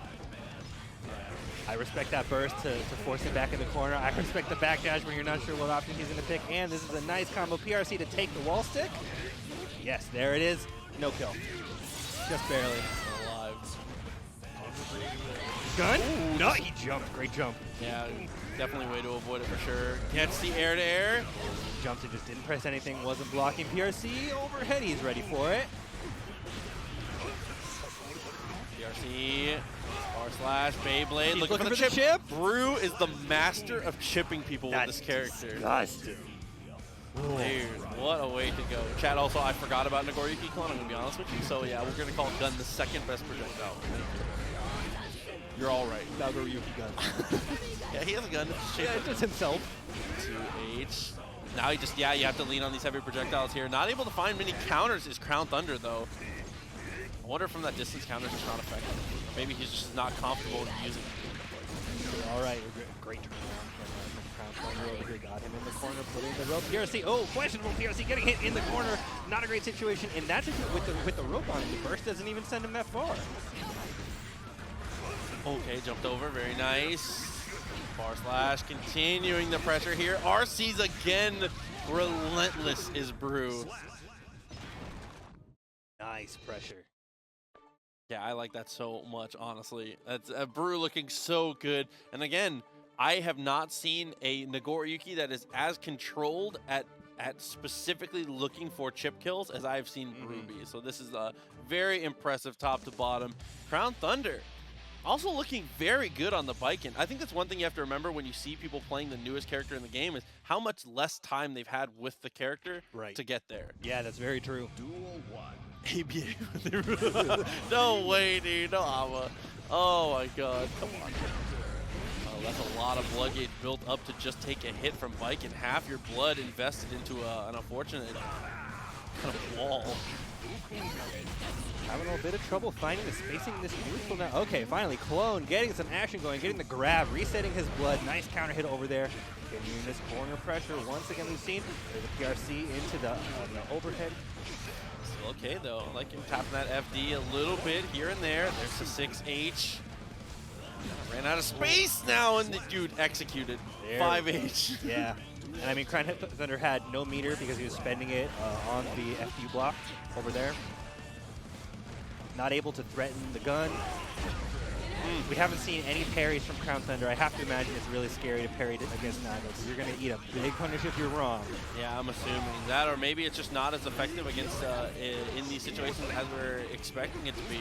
Great counter throw from Brew. Maybe he was expecting to have to tech, but it turns out he just gets the throw for his trouble.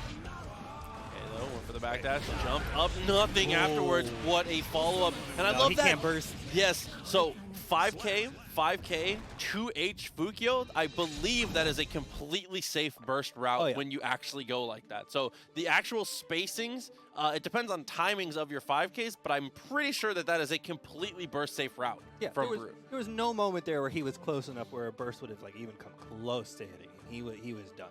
That's another situation like we were saying earlier, like people tend to hold their burst a little too much, a little too late, like especially against a character who's hard to burst. You guys be careful saying Sora too much in the chat. You're going to get DMCA. The mouse is watching. Please be careful.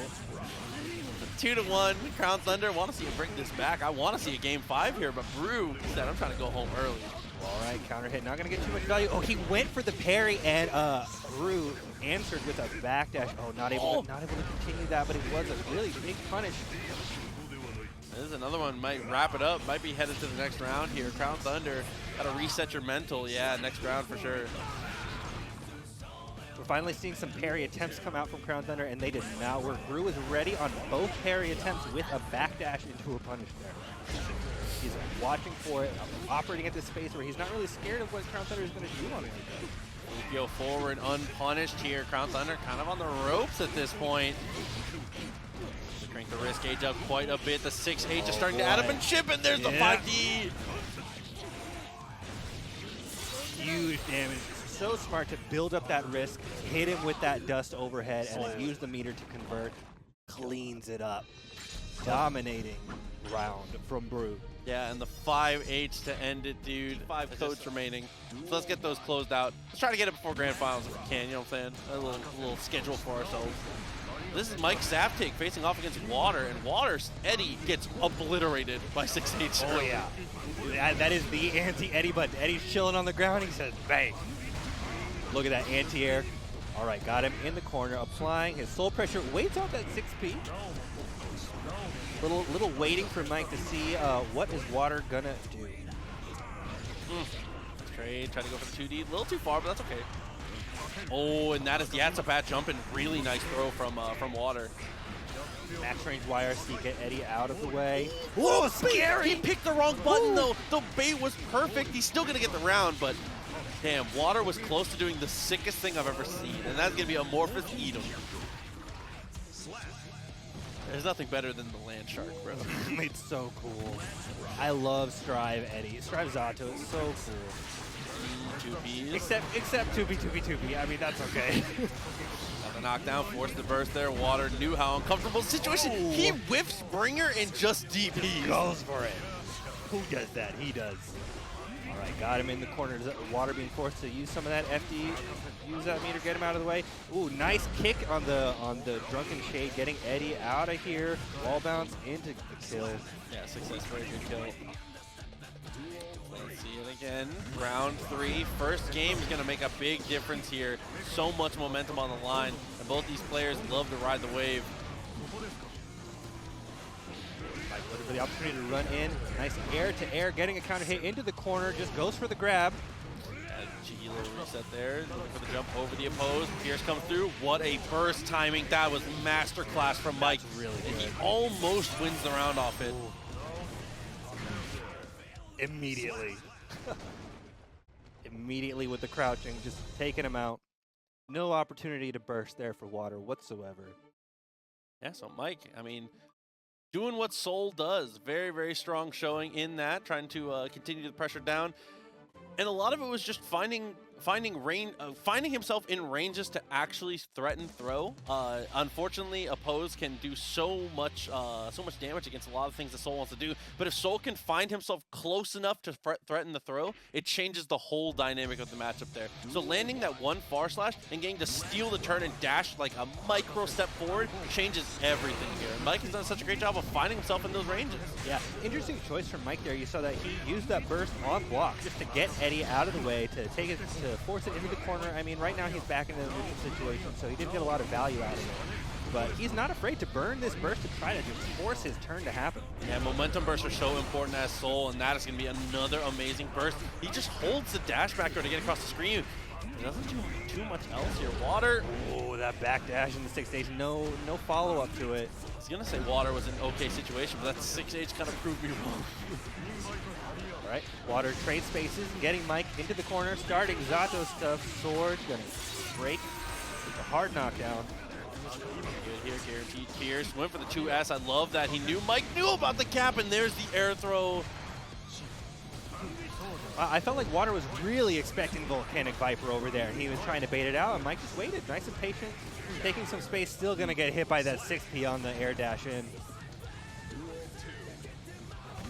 Next round starting here. Water really trying to get his first game on the board here. Mike wants to continue to apply this pressure. Nice counter hit with the 2S. Yeah, great back dash from Water too, to get the space to get that started. Ooh, nice trade. Oh, a nice trade from Mike, that is. Good lord, but there's a better throw! Woo!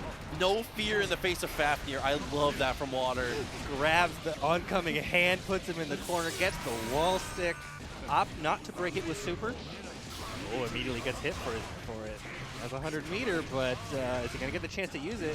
Positive bonus for both of them now.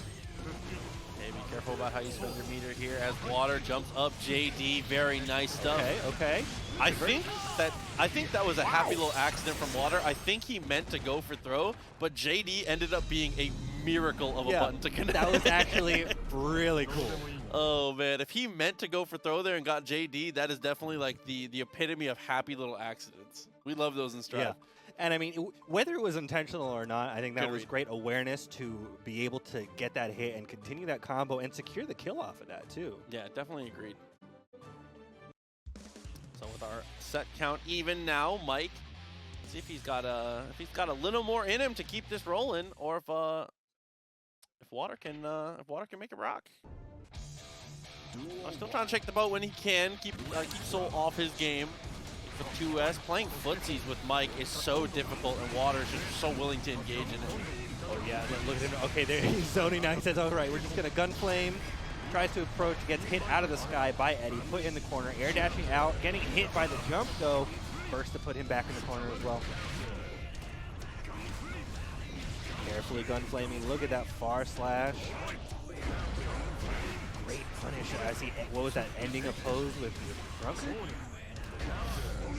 Oh my god, extra damage there. Just being able to get the optimization, but he drops the combo, and Water mashes out of the problem.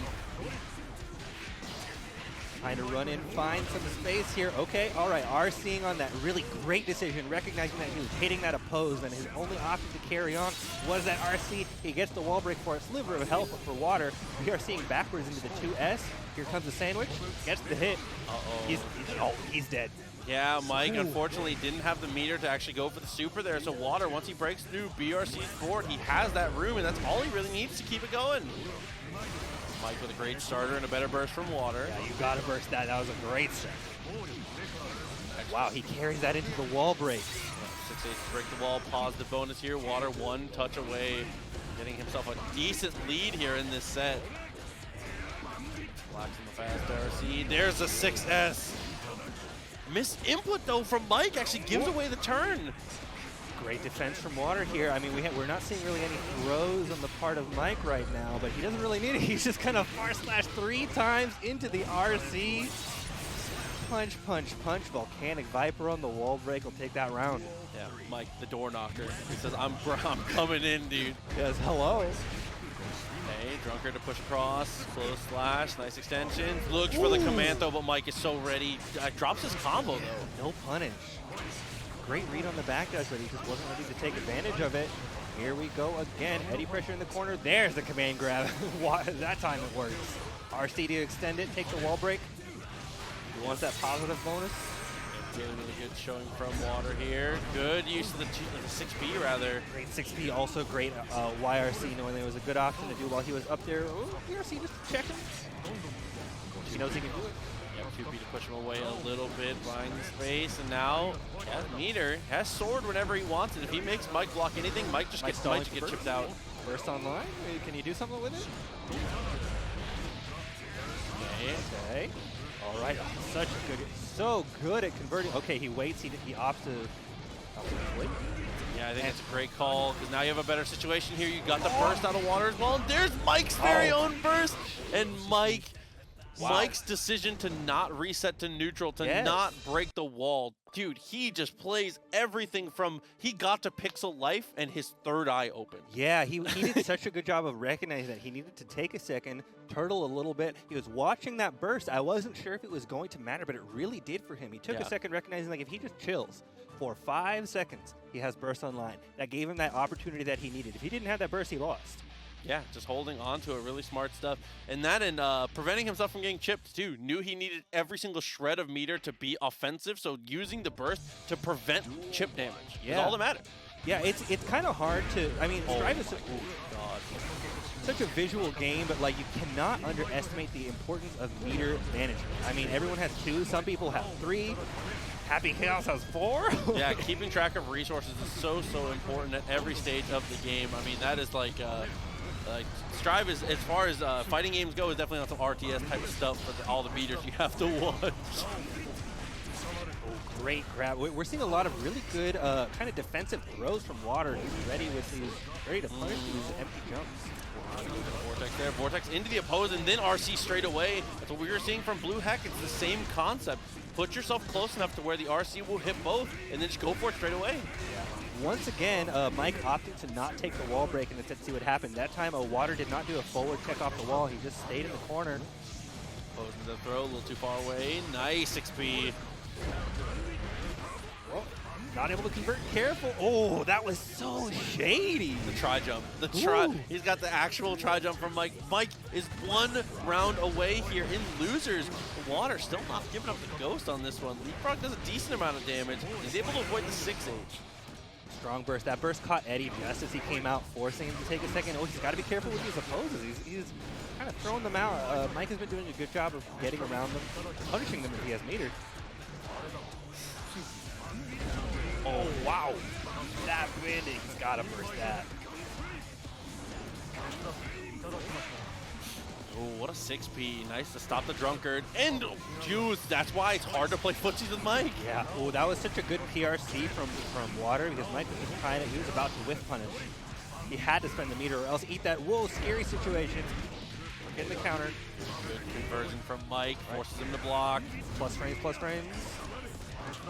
The stage fishing for Eddie. Yeah, just trying to close out that, or if he gets the hit on Zato, he just kills him off that touch. But instead, he's going to be the one to die out of footsies, and Water is going to try really hard here. Might be able to take this to a game 5.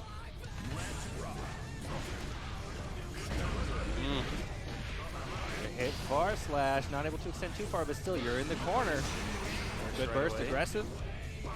Okay, Banditbringer again, and no punish. Water was up backing, so he couldn't get anything. Oh man, that was a nice little jab, but then they both hesitated for a second, and Mike got huge punish. But bad Volcanic Viper.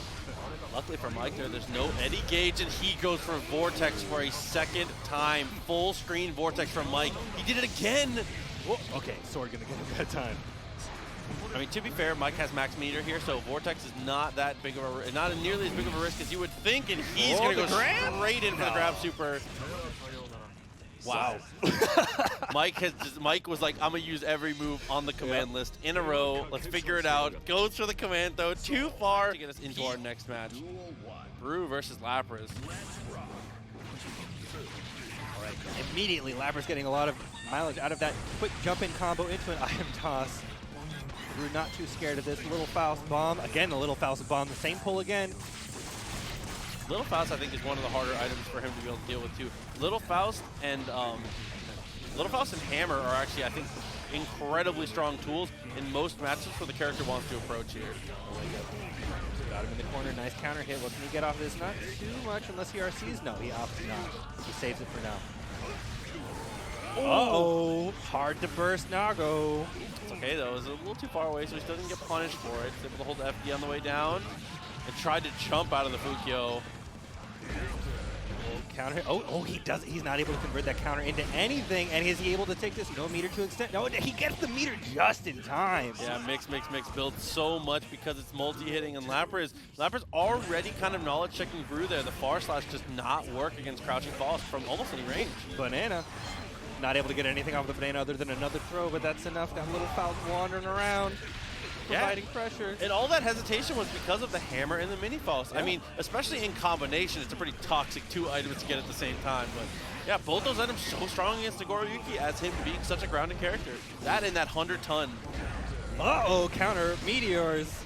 Hammer, bomb. He's getting, his item play is going now. Careful with that bomb. Yeah, not able to extend. Yeah, he took a grip of damage from the bomb, but it actually saved him from taking even more 6P. Oh, Brew, look at your blood. You don't got anything. Uh-oh, he doesn't need it. No, he blocked that, yeah. Risky super. Gonna kill with the OTG. So much damage. I like the idea, though, because Brew looking like he's in a situation where he has to take a big risk. Lapriz kind of knows that and tries to call out his risk. I really like the way that Lapriz is kind of using Faust's weird little hitbox to avoid some of these moves and take space where he wants it. Pressure with the Faust army. Catching with the mix. Yeah, frame trap with the mix, very smart. Instant overhead, guaranteed. Back into the mix, and oh, what a low. Again. Afro bounces off the wall. Yeah, as soon as you see that trumpet, no reason not to Blade. Very smart.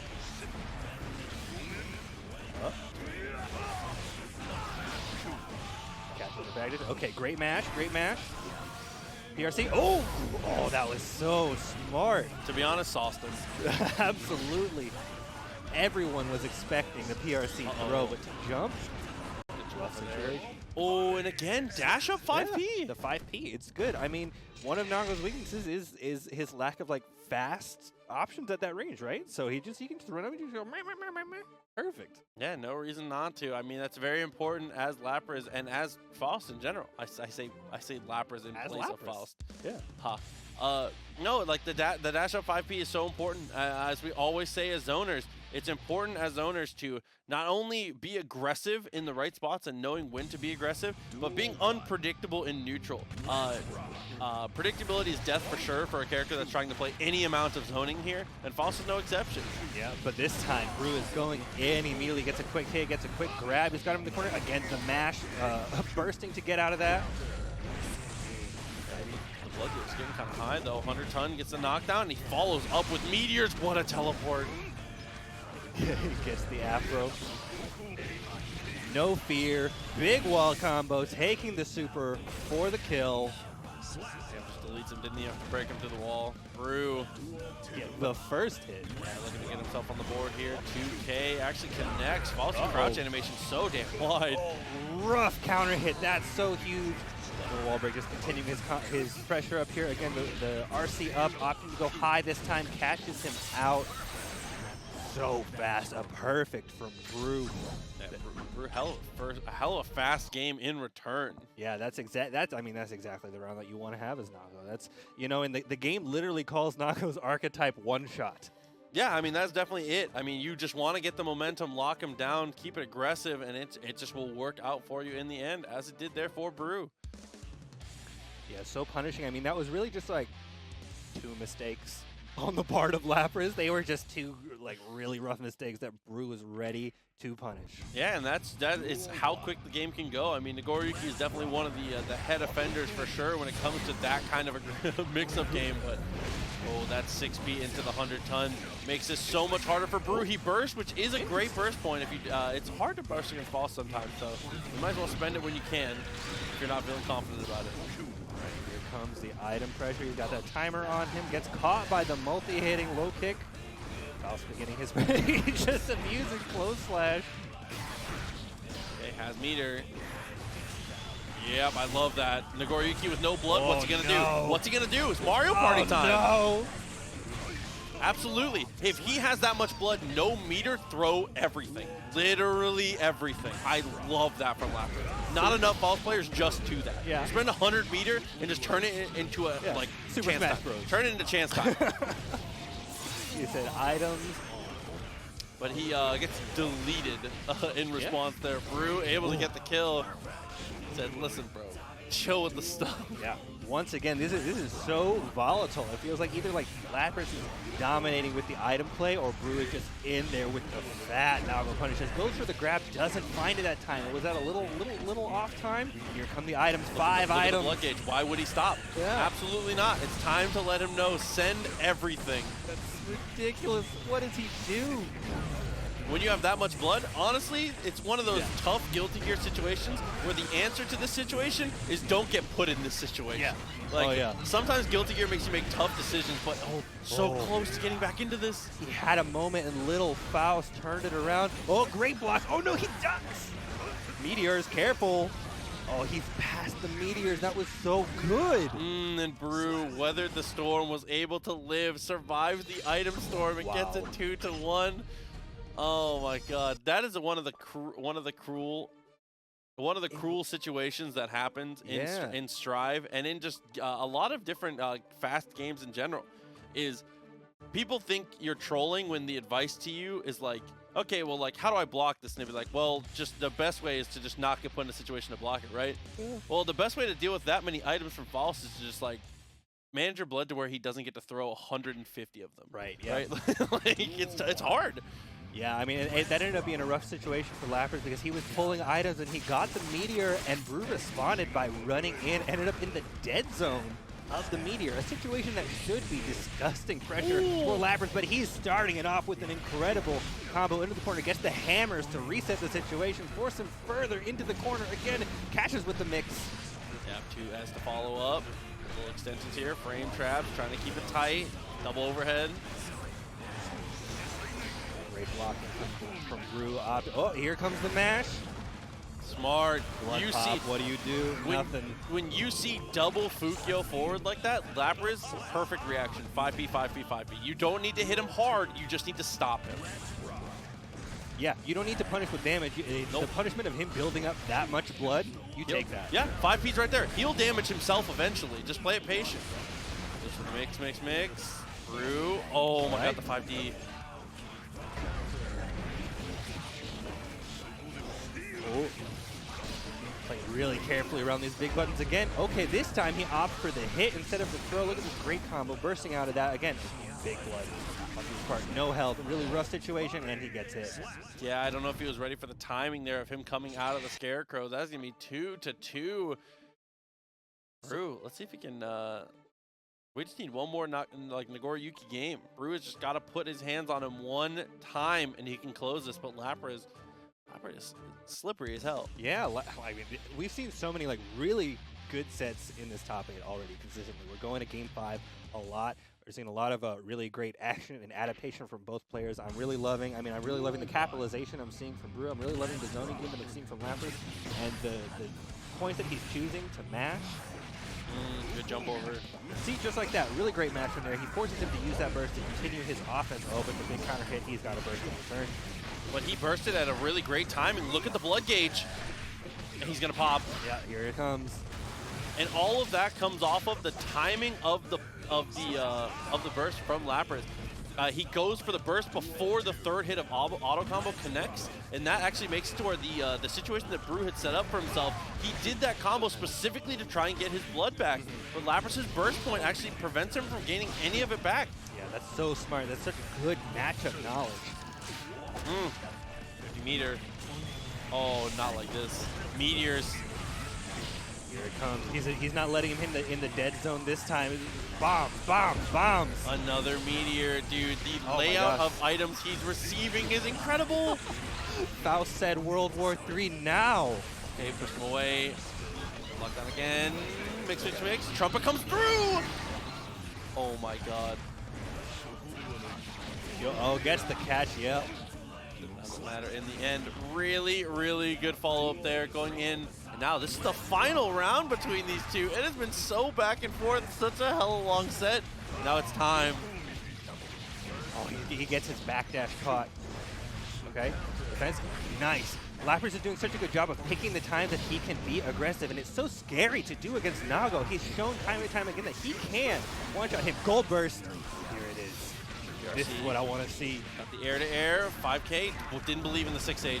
6 goes low, multi-low, catches him with the low. No grab from that. So, but an anti-air gets the bomb out of it. All right, little hot potato here, jumps over the banana. Oh my god, a little spacing there on the helicopter. Oh man. Little Faust, come on, where are you going? Where is he at? Is he still back there? Blood gauge, blood gauge, blood gauge! Blood No! Oh, RC no. block! Yeah. Yeah. Okay. Oh, wow!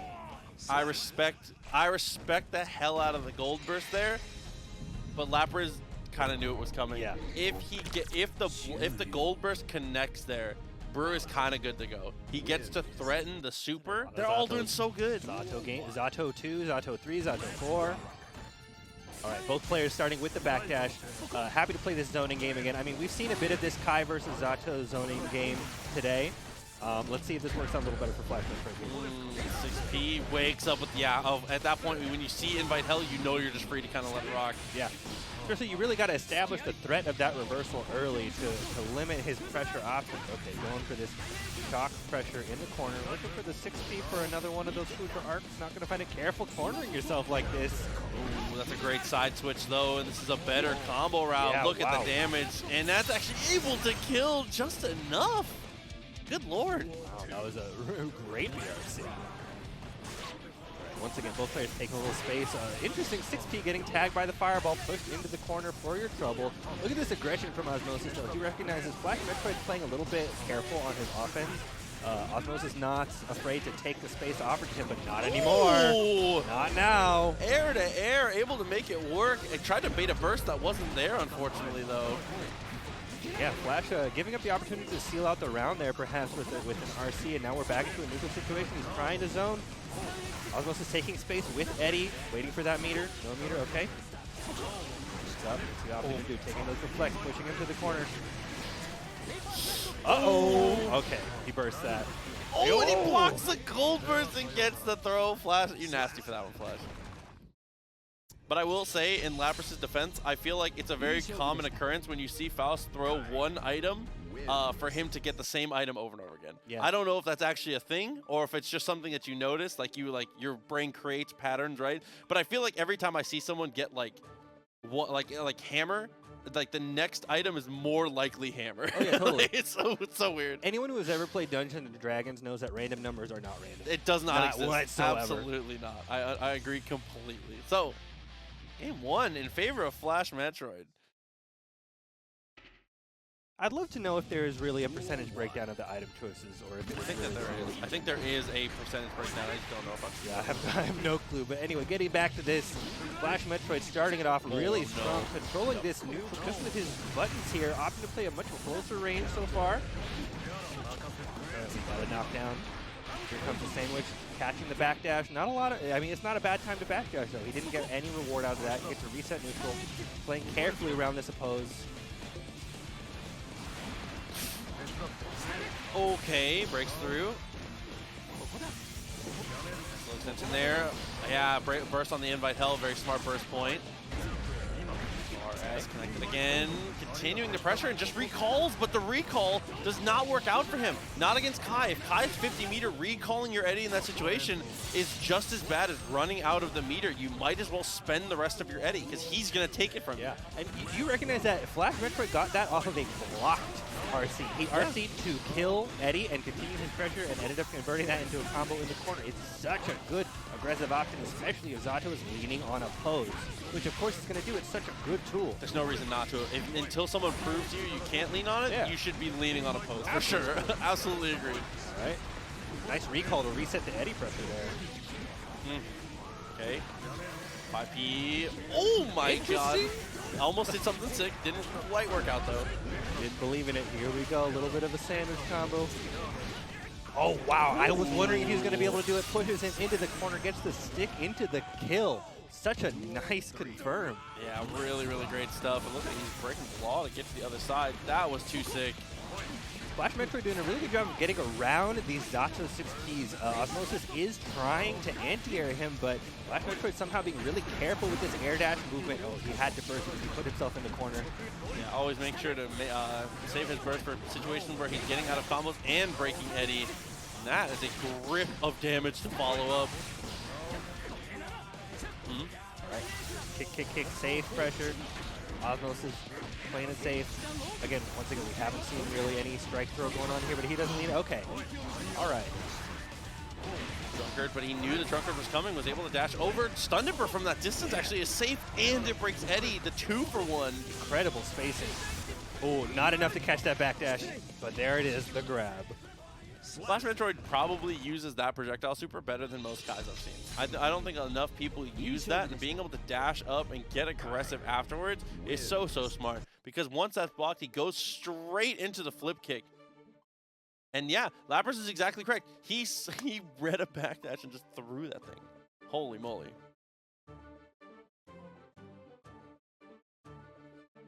So with it 2-1, Flash Metroid looking to punch his ticket here into Grand Finals. Osmosis, Hukadonsic, trying to find his way out of it, dude. I'll never. That's top 3, easy top 3 names. Ooh, I like this aggressive start from Osmosis. He recognized, I mean, Flash Metroid has dashed back at round start for most of these games, and he immediately goes forward, takes that space with a jab, even though those blocks, starts his pressure, pushes him into the corner. Look at how, oh, okay, he gets tagged, his Eddie gets tagged through the leg. Ooh, got the burst. Right. Stop the fireball. Instant air dash out from Flash Metroid.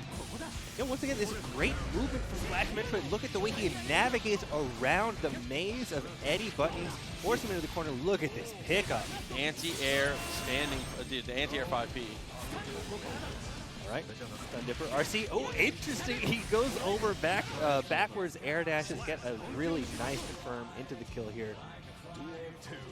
Flash Metroid on match point over here already. Okay.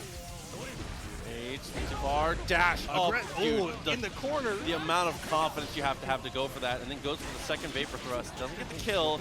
It's still a huge situation, and gets the burst out. Gotta do something to make that happen. Okay, RC back. Oh, but the drill got him too. He didn't actually need to do that. Yeah, Invite Hell and Applause actually beat that super out clean. Oh, okay. Ooh, I thought he missed the wall break there. That scared me for a second. Okay. Okay, this is a terrible situation here for Flash. And all of a sudden, it's looking way more even. Is it though? Great hit from Flash here. We got all this meter on the part of Osmosis. What was that cross-up? God, I do not. No way. Is that controllable? What pulled him out of the corner? What pulled him out of the corner is what I want to know. For the patience. It's time for us to get into our set here. All right. I mean, I'm pretty excited to see this match. I've really been loving what I've been seeing from both of these players today. Okay, nice block on the attempt at the sweep there. Continuing the pressure from max range here. Looked for the counter hit off the dive kick, but it was too far. Whiff throw, great punish from Lapriz, taking the corner. Very smart to Very smart to not go for the follow-up on that, too. Just to be able to reposition himself. Good stuff for the most part here. Got to be careful, though, because, I mean, he's been getting a lot of mileage out of this really good air movement, but, like, it is slow. And we saw that Mike was able to really take advantage of that. In that situation, he spots the burst with the PRC, gets the big punish, wall splat, kill. It's going to be very close. Yeah, still going to live. Not a lot of life left to live, though. Mike is going to go for the jump in. Guaranteed safe jump. What? Okay, though. Oh, he gets like the first hit, but he's not able to close it out. This could be a moment for Lapriz. Look at him get under. Moving so carefully. The anti-air PRC. What a comeback from Lapriz. He should have been dead. Is an unbelievably greedy attempt at going for the bringer, but it just does not work out. And dude, Mike starts off really strong again. You know, this is the combo I was supposed to do. Bend it. Okay, low slash. Boy, that shimmy was disgusting, and Mike finally falls for it. Lapriz' neutral with Faust is so good today. He's getting so much mileage out of this close slash pressure. He is mashing with 5P at fantastic times. Look at that Scarecrow upper PRCs, but doesn't get anything off of it. And he's going to need a big punish for it. Oh, not that big. That's okay, though. Gets the throw. Not a lot of damage off of that. Goes for the super, but instead, PRCs gets the throw. Spends it there. Yeah, RC, of course, coming. Oh, catching the backdash. No follow-up. What? Oh my God! He read backdash and just kept running. Kept going. He just kept running. Dude, what was that? Lapriz, the confidence to run and see that he hadn't backdashed yet, and he was like, he's gonna do it, and just kept running. Just kept going. No fear. He's like, what do you got? A close slash? I fear nothing. Dude, and the super PRC was sick too. Lapriz, a couple sick ones in a row, gets the first game. This is one of those cases where I worry. Don't use all your sick stuff too early, because if you run out of tricks, Mike is going to club you for it. That's true. I mean, you've got a lot of games to go. All right, here we go. Oh, getting caught by the vortex. Burst him into the afro. Into the afro. Honestly, optimal burst here. Yes. Got a timer. He can only extend his combo so far. He has to pull off the pressure for a second. Again, this close slash pressure counter hit. Gotta burst that. I love that burst. Oh my God, Scarecrow PRC just with the teleport, the quickness. Again, counter. Faust looking a little like Soul with this close pressure. Okay, opting not to take the wall break and instead just going for the super item toss. Okay, block there, bringer. That's okay. Dashing up 5E, but no, losing out on footsies. And losing footsies against Soul automatically costs you your life. Oh yeah, absolutely. I mean, he can convert off of just about anything. It's one of his biggest strengths. And again, Mike showing a lot of respect to Faust's close buttons. Yeah, he is definitely maybe playing too reserved here, and I know that he is pressing quite a lot in a lot of situations, but I think in the situations where Lapriz would normally demand a lot of respect, Mike needs to swing on him. 5K, a lot of things like that. Just like that, I think that's a great bringer. Oh, okay. Too. If he's gonna 6P every time you're in the air, DP. Oh, interesting. Oh no, he dropped the combo, gets a purple, or sorry, a gold burst. Where's that purple RC there? Continuing his pressure, our RC goes low. Knockdown has the bomb, chooses to back off with the bomb active. Banana! Oh, banana! That was terrifying. Extension of the damage there, throws the projectile out, looking for the lockdown here, 50 meter available. Lapriz can kill on anything but Mike. Wow, that kills? No. Oh yes it does. OTG 6H, so strong. They always forget the 6H just blows you out in the end. That was a tough one for sure. And that is one of the cases of the type of thing that people don't think about when they factor into character strength. Faust had a lot of hits in that combo. It didn't do even close to enough damage to break the wall there. It's very surprising for a lot of characters. A lot of other characters in combos of that length in the corner like that would be able to break the wall. One of the tough parts for Faust is being able to break it without the meter. Yeah, and I mean, correct me if I'm wrong, but I think that the wall health scales with the length of your combo in terms of time, in terms of frames. It's a timer. It's not necessarily per hit that it goes down. Yes. Like the wall gets weaker the longer time that you say. Or so like there's a lot of things that factor into it, but time is certainly one of them. Starting in here, a Vortex Punish immediately bursts off of that kick. He doesn't want any of that. Interesting aerial plate, just blocked. Off of that, okay. I like that micro dash from Lapriz to take a little bit of space. Run up Volcanic. Oh, but Mini Faust is able to. Mini Faust is the most effective burst in the game. The best defensive mechanic in the game is Mini Faust. Absolutely, what do you do? He's walking. Okay, Fafnir, nice backdash. I like that. Respect from both players. Careful playing around. Okay, I mean that was a good item toss for him because that forced a reset situation. A different item, he caught punished. Little delay. Afro comes out.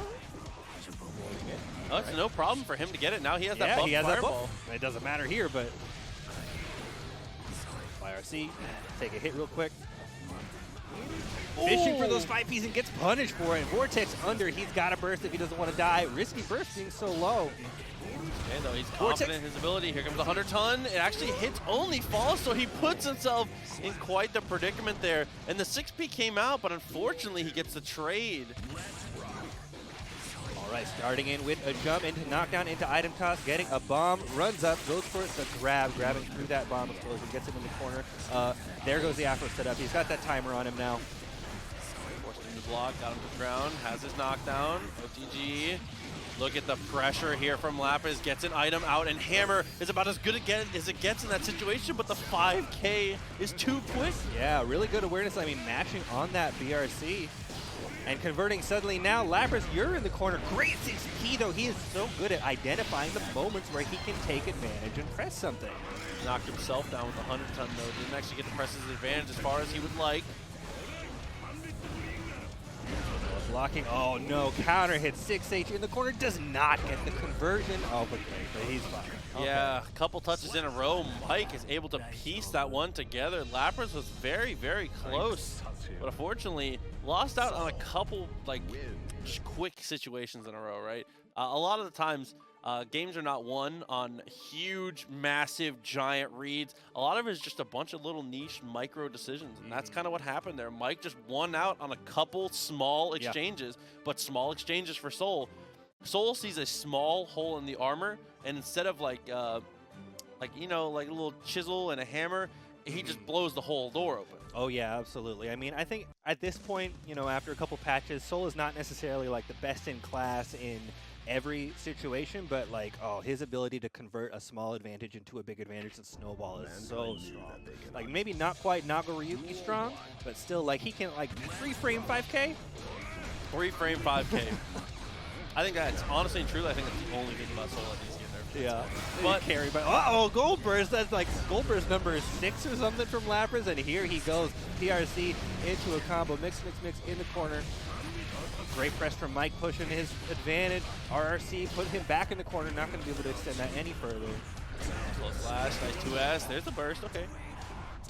Good, tried to go for the flyover. Is able to escape himself for the most part, but there's a nice punish. But actually, did not get almost anything off of that. No, but I mean, I did like how he did 5P dash forward close flash. He recognizes that. Again, Mike is respecting his pressure way more than you might expect in open. Not that time. Again, like we're saying, 3-frame 5K, you saw it 3 times there.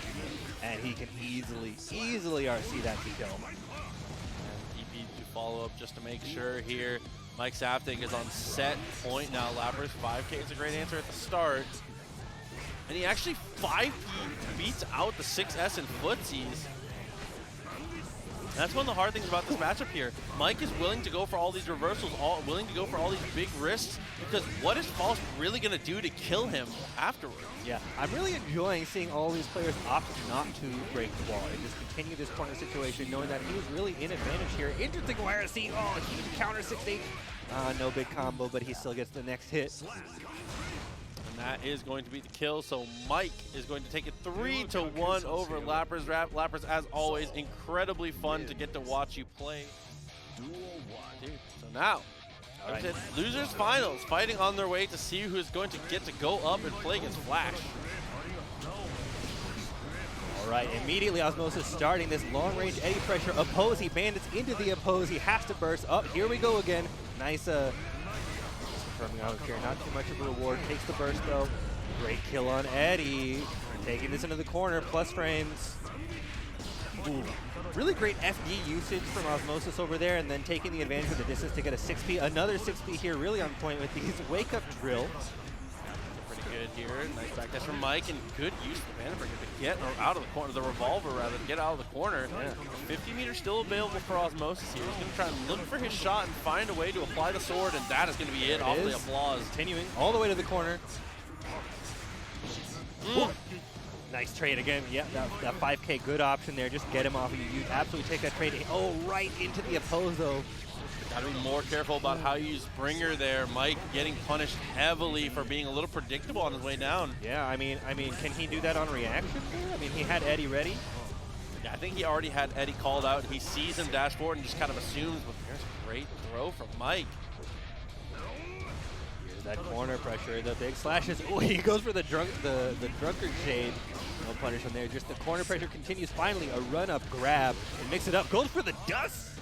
Wake up dust. Little tilt, little hop, little hit. Yeah, 1 pixel left, but there's a 6B. There's a chance. There's no chance. Wakes up straight away. You got 50 meter. You haven't done it yet. Let it rip. Yeah, and it's better to do it earlier in the set, too. We talk about it all the time. The earlier you can show your opponent, I will just do it, yeah. the earlier it starts to affect their mental stack, because there's a lot to think about in this game. Oh, yes. Yeah, you are forcing him to recognize that that is an option you're willing to take in pressure. He has to modify his pressure accordingly. And I mean, a character like Zato, look at this pressure, for example. He can just go. Just go. Yep, and there is, oh, he was ready. Such a good punish. We were just talking about this, breaking with the super. Or that hard knockdown. Breaking with Amorphous is better if you know you already going to have full Eddy gauge. That's a great situation there for Osmosis. Use the pressure, round of applause, and now it's time to clap it up. Oh my gosh, I do not want to be Mike in this situation. Say goodbye to the rest of your meter there. Build up the 50 meter.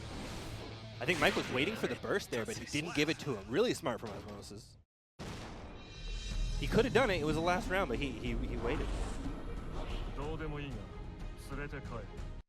Just a horrifying situation. Really just yeah, as soon as he starts clapping there, you just know. I mean, the chip damage isn't even that. Like it's a good amount of chip, but like mostly it's just the fact that positive bonus is racking up and he just gets to do it again. It's horrifying, like, dude. He just gets to do it again. Zato gets all this meter and he just hits you with the theme song from Friends. You're like, oh god, dude, not like this. I'm so tired of this overrated show. 1-0 for Osmosis. Let's see if Mike can fight his way back into it. Gotta find just one touch. As we said, Soul is the type of character. All he needs to do is find, that far heavy. Immediate burst. Absolutely. You have to in that situation. He's gonna be able to burst. Keep himself in the corner here. I like that. I like the idea. All right. Eddie down here in the corner. He tried to take a little bit of space and he's eating a lot for it. Oh, there he goes. That's going to be the burst coming through with the RC. The bringer is enough to take the kill, and Mike is looking poised to take his first game here in this set. Oh, whoop. Okay, interesting choice. He went into the oppose and went 2K, 2D bandit into the oppose. All right. A little bit. Here we go once again with the Eddy clap pressure. Forcing away. He's trying to run in, but getting hit by all of these Eddy drills. That's always one of the most important things too, is just being able to know that when you summon with clap, it actually uses less of your Eddy gauge, so it puts you in a much better situation to be able to spam multiple things in a row like that. Oh, here he goes, opening him up with that 5D in the middle. He does a little break the law just to flex, breaking, killing with Amorphous. All right, round a piece. That 2S attempt, 5D, a little too far away, but that's okay. The 2D, and he just backdashes. I like that. A couple good situations in a row. And Osmosis again is finessing with the backdash, but so Mike's good. burst has put him in the corner. No Eddy, this is trouble.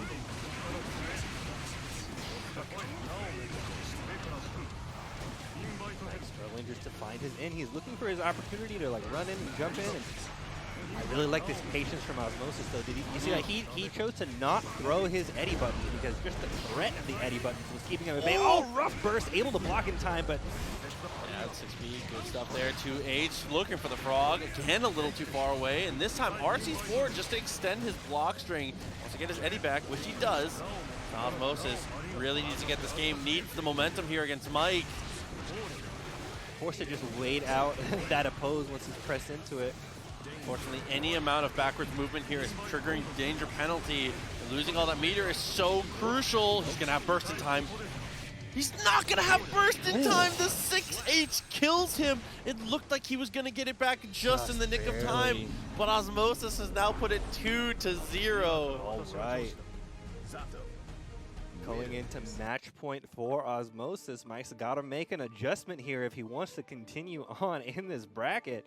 He needs to find a way around. I mean, Osmosis is doing an incredible job of applying this long horizontal pressure with those constant eddy clap drills. Yes. And then he's doing a great job of covering the air approach. I mean, those 6 Ps from Zato have been really on point. Yeah, they absolutely have. I mean, Mike also has just been going for Bandit Bringer quite often. He's using it like a dive kick, and a lot of characters can just anti-air it. And generally, even if the damage is not in your favor, if you anti-air something, the grounded player almost always gets the advantage off of trades like that versus an aerial opponent. The positioning and timing you get off of it is more important. So these bringers, even if they trade while they're doing great damage, are putting Mike in really compromised positions. Speaking of compromised positions, once again, he eats a full eddy combo in the corner.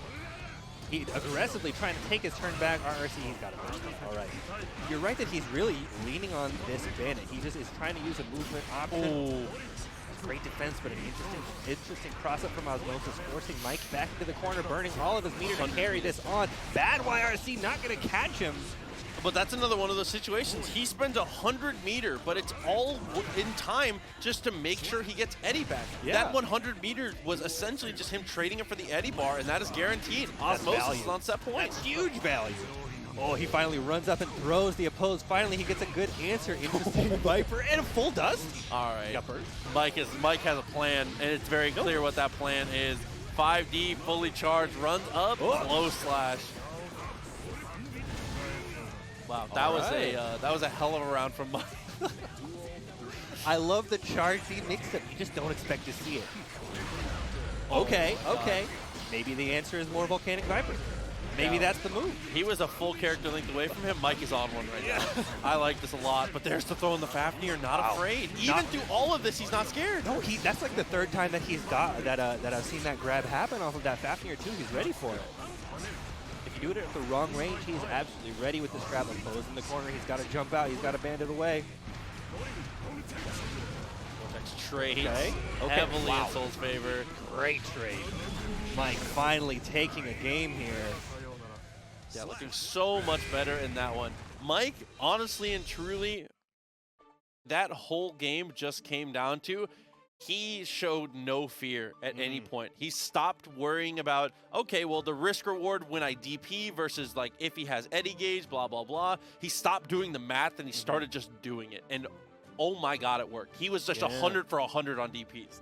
Yeah, you know, we saw him doing a bit more risky DPs at the beginning of that first game. We commented on it at the time, saying you have to establish that mix-up, and then he dropped it. Now he just brought it back. He did fully charged dust, heavy DP, dash up fully charged dust. Mike he said no more games. He said, I paid $60 for this game, I'm going to fight. I'm not blocking anymore.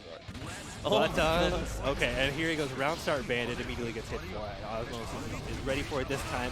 Okay, he bursted on his attack on the opposed there, but it didn't hit anything. Now he's down a burst. Empty gauge. Oh my God, but JD, what a way to close that. Bandit Bringer again. Oh, just fake the super dash? That was kind of sick. Look at this conversion. What is that? So high up. Bandit. No punish on that one.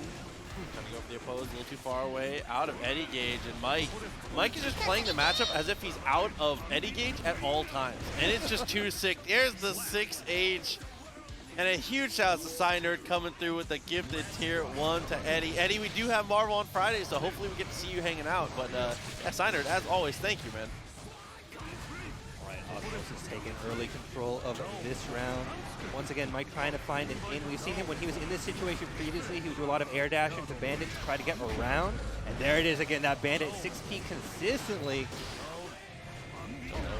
And again, a second time. It's not being a viable option for Mike in this situation. He's really got to find something quick. Here comes the sword continuing. He presses. He pushed 6H. He pushed 6H. He was trying to break out of the block string. He said, I'm going to touch that sword. Ooh, knockdown. Right. Meter, though. He has meter. If he can throw the sword. Okay. Chill. Wake up, Viper. No? All right.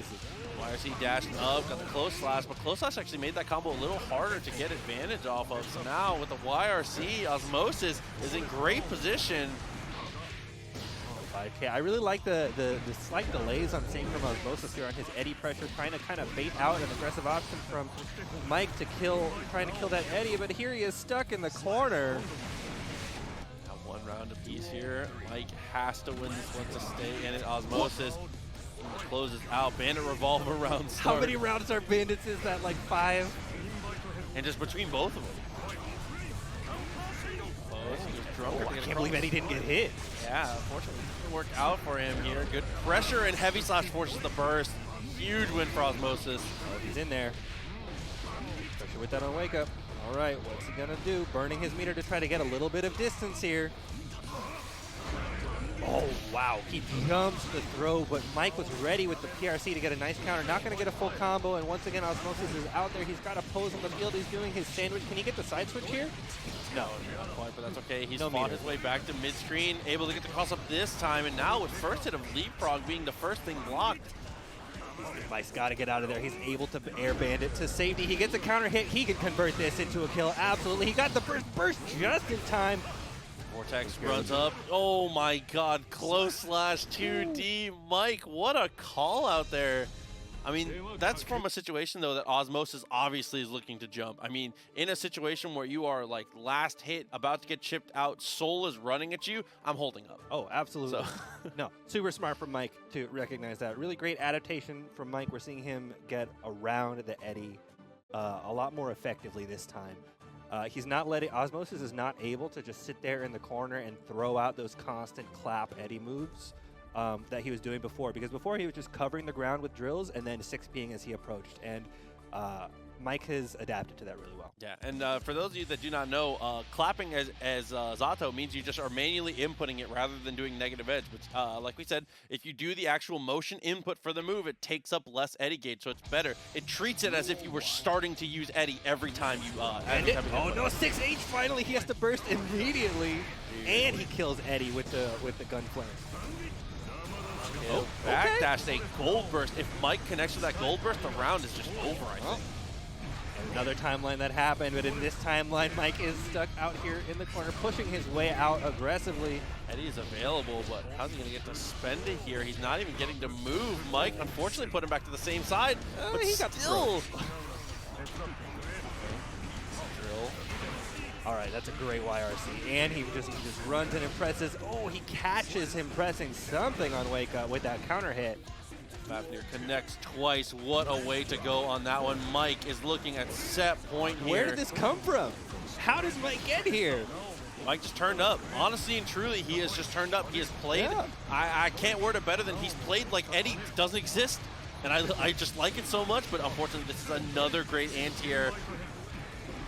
Corner pressure from Osmosis PRC to take this wall break. Wall breaking without super. He does have full Eddie here. Oh, the Bandit immediately. He catches him with a little 2K, but not going to follow up with anything. Another 6P. Next meter here. YRC is blocked. He doesn't get a punish from that distance, though. But it's not about that. It's about getting rid of Eddie. Sword comes through. Guarantees it in the block string. JD. So much pressure. So much. Where's his answer? Oh, he gets tagged. Final round between these two. Mike starting with burst. Osmosis certainly going to build it. And Mike picked an aggressive option there to run forward, and he hesitated. That hesitation really lost him around there. Oh, Bringer connects. Gunflame afterwards. Very patient to block that Gunflame. Maybe too patient. Situation for Mike. He can convert this. Absolutely. Oh, no. Not quite going to get the rollback, but he gets the grab punish super. And that's it. Should be enough to kill here. Absolutely. And it is. Mike is going to clutch up in the final moments and take it over Osmosis. That is 3-2 and a hell of a finish to that. Like, I mean, look, you asked me 3 games ago, I was like, and then so he pulled it out, and he can do it here. So let's see what happens. Immediately we see, like I said, Flash Metroid with this fireball game, but Mike ready to punish that with the Vortex. Immediate burst. He does not want to be in the corner hit with that counter hit. Even with the new changes to Kai's Fireball in neutral against Vortex can be still incredibly difficult to actually make work. So that is going to be Mike cashing out on the first hit, finding a second one with no burst, but wasn't quite able to convert it. Flash kind of turns it on its head. Oh, what a great throw bait with that. He jumped in, quick little backdash. He's getting so much mileage out of these little mix-up backdashes to get a surprise overhead. Great PRC to punish that backdash as well. Not a huge punish, but hey, he's in the corner. Gun flaming. Super. Oh my god, he just rips it. Able to go straight through with Ride the Lightning. Wow. It's not enough to kill still. For that 6H. A little too far. 2S again a little too far.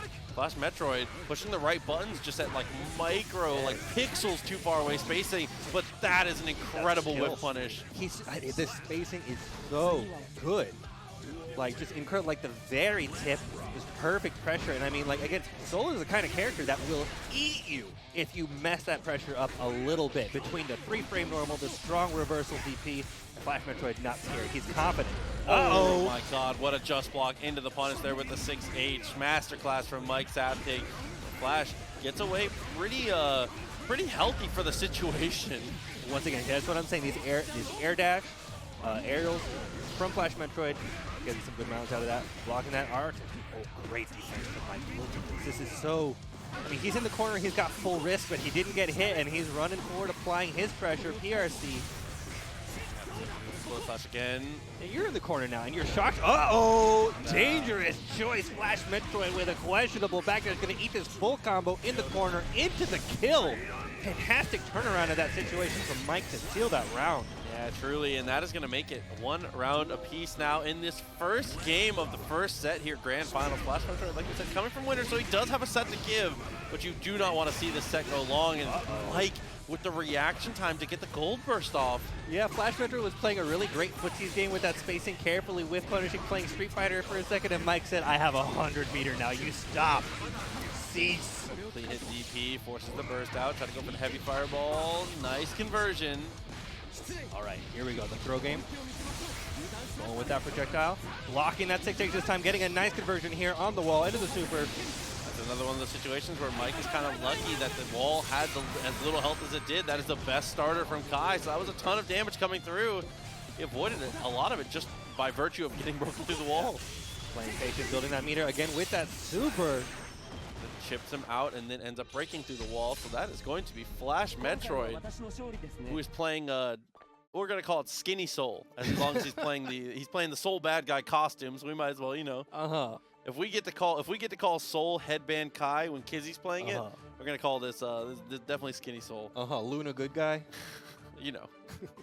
But yeah, Flash Metroid first game looking very strong here, trying to fight off the reset. Really clean play from Flash Metroid. I'm telling you, I'm really liking what I'm seeing. Like, I don't generally think that Kai is a super hyper interesting character, but you've got to admit that this man's fundamentals are really on point today. Uh-oh. Vortex actually connects, wasn't counter hit or anything, maybe just a little bit of a stutter in the movement there from Flash Metroid. Cloud has bursted out straight away. Did not want to deal with the stun pressure, but is going to have to deal with it anyways. Not your choice, brother. Yeah, fantastic punish on that backdash. I mean, Mike is able to get out of the corner just barely. Shock wears off. Trying to find a little bit of pressure here. Nice punish on that air dash. Not going to get too much. No PRC. That's easy punish from Mike. I mean, Flash, I think, hadn't done it without spending meter yet, so I think he just wanted to see what was going to happen. So now Mike has shown him he has the best punish online. I like that PRC just to see what he was going to do, and now he's able to take advantage here. Air throw, back in the corner. What you going to do? Jumping? Nope, catching that backdash. Yeah, 2S would have OTG'd there, but he didn't look like he needed it. This is going to be another round on the board for Flash Metroid here. If he can win this, it'll be 1 game away, but nice block there. Great spacing on the fireball, knowing he was going to be safe. All right. Doesn't go for anything too big, knowing that he's got that burst on deck. Okay, what a good PRC getting past that 6H, getting the kill here. Disgusting. Yeah, same situation again here for Flash. I mean, that is the best starter for Kai. 6H continues to be a monster, and it's one of those normals where when you look at it, you're like, no way he can actually find a way. He always finds a way to have it be the first move. His spacing is incredible, and his whiff punishing with it is just too nasty. That's what I'm saying. Like, I mean, it's like he's playing Street Fighter over here. He's playing Karen over here with the low hits into confirms. is really great. Something I've noticed, though, is that I feel like Mike is playing a lot more conservatively, especially on round start. In a lot of those prior rounds, we saw a lot of like round start bandit, and mostly what I've been seeing from Mike here in these couple games is round start 2S, which Flash Metroid has been ready for every time. Yes. So I'm curious because he really has to make something happen here now. We saw Mike do it last set. He suddenly started playing a lot more aggressive, a lot more risky. Let's see what it is. He's taking this careful round start this time. He just backdash, he walked forward, playing a little bit of footsies here, trying to find that far slash spacing. Definitely playing a little too respectful, I would agree for sure. I mean, Flash has done a great job of controlling the space and being able to stop a lot of these very, very aggressive situations from Mike. So it's kind of made him a little gun shy, which is hard to deal with. Here into the wall. Opting to not break with meter. All right, he doesn't need it. It worked out. Still able to close it out there. 6S, very nice stuff. Didn't really want to spend the meter. And is still able to hold on to his burst. So Flash Metroid, Mike needs to be very careful about how he plays offense in this situation. Flash has shown that he's going to burst on the first hit every single time. Yeah. And I don't think this next hit will be an exception. Flash hasn't pressed a button this round. Oh, there's a button. He gets counter hit in the corner. Easy confirm. Big damage with that RC. 2H to be able to hit high enough. Look at the amount of damage he did there. All right, he runs up and throws. Putting that projectile out, runs up and throws again. The grappler is coming out. Yeah, tap FD there just to make it look convincing. The fireball connected. He's able to get the punish. Dipper converting with the PRC, just going ahead and taking that situation with the charge. He supers through my it. My God. Damn. What a situation there. And I love that from Mike specifically because that comes out if he does a very common block string from Kai. It's 5K, 6H. He sees the 5K, buffer super, and says whatever happens next is between you and God. Absolutely. And I love that. Yeah, essentially a defensive option. Like, that's so good. I mean, like, what are you going to do? Yeah, mash during block stun, whatever. Yeah, I mean, when you really think about the things that that Flash could go for after that dash up 5K, that super actually beats a ton of them. Like, most of the things, if there's any delay in the thing that Flash Metroid does, he just gets blown out for it. Oh, yeah, he finds that gap. Let's see if Mike can turn this into a reverse 3-0. We've seen him run away with momentum in prior sets, defying all odds to make it over here to loser side of Grand Finals. Flash Metroid, though, like we said, has not looked human all day. But definitely, you know how the CPU, when it's on very hard, just chooses when it wants to get hit? That's how Flash's defense feels today, Yeah, for sure. I'll take that. Ooh, just like that, staggered, not afraid of 2K, 2D. Again, we're seeing a lot of respect. Uh-oh, okay, he got far away from that. The slash version is pretty safe if you're that far. The burst comes out. Still a grip of damage, even though the burst comes through. He actually doesn't stick him to the wall, so this is a better situation for Mike. That's so good. No, it doesn't. Yeah. Okay, but still. Hard knockdown. Going for the overhead. He gets counter grabbed. Let's see. Oh! Oh, and the trade there, yeah, has to go for the burst. Wow. He was just waiting for that. Flash Metroid, once again, has set us to a potential tournament point. That's insane. This man, if you land in front of him, he grabs you. He is not afraid of that at all. Bloodstock came out, nice blocks. 2S, still the blocking incredible, but gets over. Not far enough though, Mike. It's the interrupt. Right. What's up there? Big punish? No? All right, he's able to take it anyway. Oh, yeah, crucial situation there that Mike is able to clutch up. And now, once again, Mike is on the ropes. All right, can he do it? We've seen him do it. Psy SP, I love you. Shouts to Ricky, you're the greatest. JK, a little too far. Once again, in the corner. Serious situation for Mike. He gets out of there in time to block. Getting in the center, getting 6P. Yeah, one of the best 6Ps in the game for sure. Continue the extension. What a combo there. Forces the burst out of Flash. Fantastic conversion off of that anti-air 5K. Dashing back this time, trying to take some time, take space. Careful with that PRC. That might have been trying to air grab. He gets the counter hit. Yeah, Bandit Revolver, very smart to be able to try and stop him there. Vortex came through and he gets the block. Not too much after the block. Fafnir, and then nothing from Mike, actually. No, he doesn't have the meter to convert this. He does not. Okay, but he's able to OTG. Oh, Get him out there. Wow. Flash is kind of losing control here. I feel like this is like the classic Saiyan conundrum. The closer to death Mike gets, the stronger he becomes. Oh, absolutely. I'm telling you, we saw him in those other sets. He builds this momentum. Some people, you have to be on the ropes to operate at your true potential. Very true, honestly. The 6 people's elbow. Honestly, it's so strong. ISP, who else is commenting? This is Madrid. CJ. Hey, Ricky, what's up? Ricky the homie, I love you, buddy. Dude, final game of the first set. This is coming down to just the end here. Yes. Flash, as we've said, yet to drop a set, been looking so strong. But Mike, oh man, Mike has climbed his way from the depths, sent to losers a lot earlier than he would have liked, and has managed to fight through everyone to make it to this point. But still, he has to fight the biggest boss tonight of all, Flash Metroid. But here we are, 2-2 in the first set of Grand Finals, and Mike is doing his best to make this happen.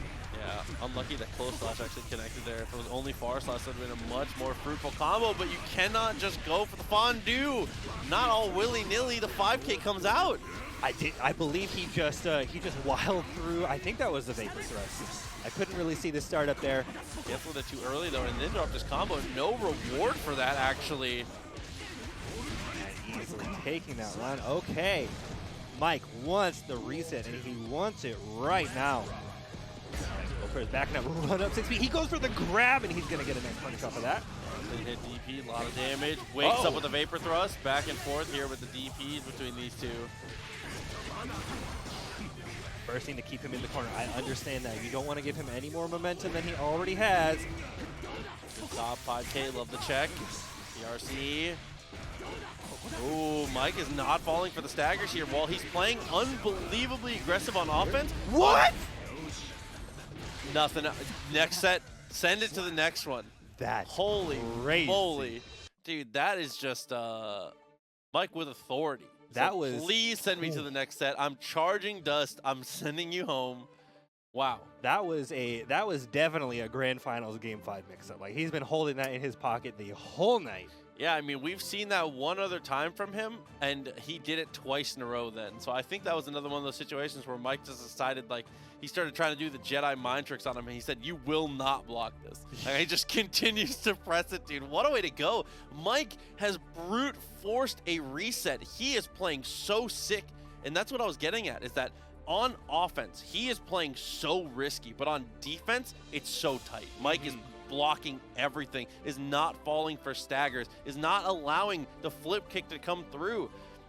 And that is like leading him to be more confident and more aggressive in his offensive choices. And here we see the switch to Axel for the true Grand Finals.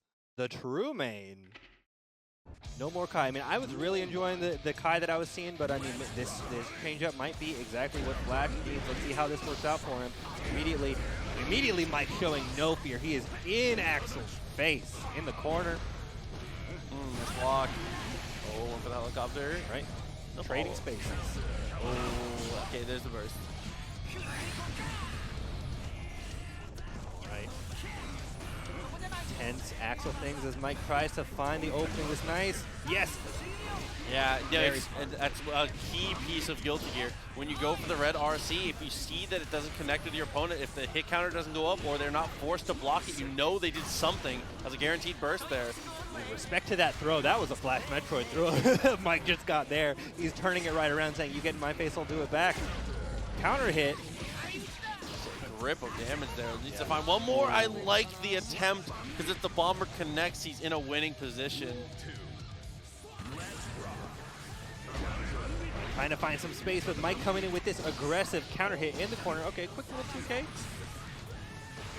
Okay, Flash Metroid not afraid to like run up and start doing close pressure against Soul, even with Axel who wants to be so far. There he goes again, running up and trying to throw. He's trying to do this strike throw with Axel not working for him so well. 6H does not quite connect, but he goes for the second one. Was that Snail that he did? Because yeah, punish. If you go for Snail and he blocks it on the ground, that is a 6H for sure. He just tapped the dash macro and then just slam forward.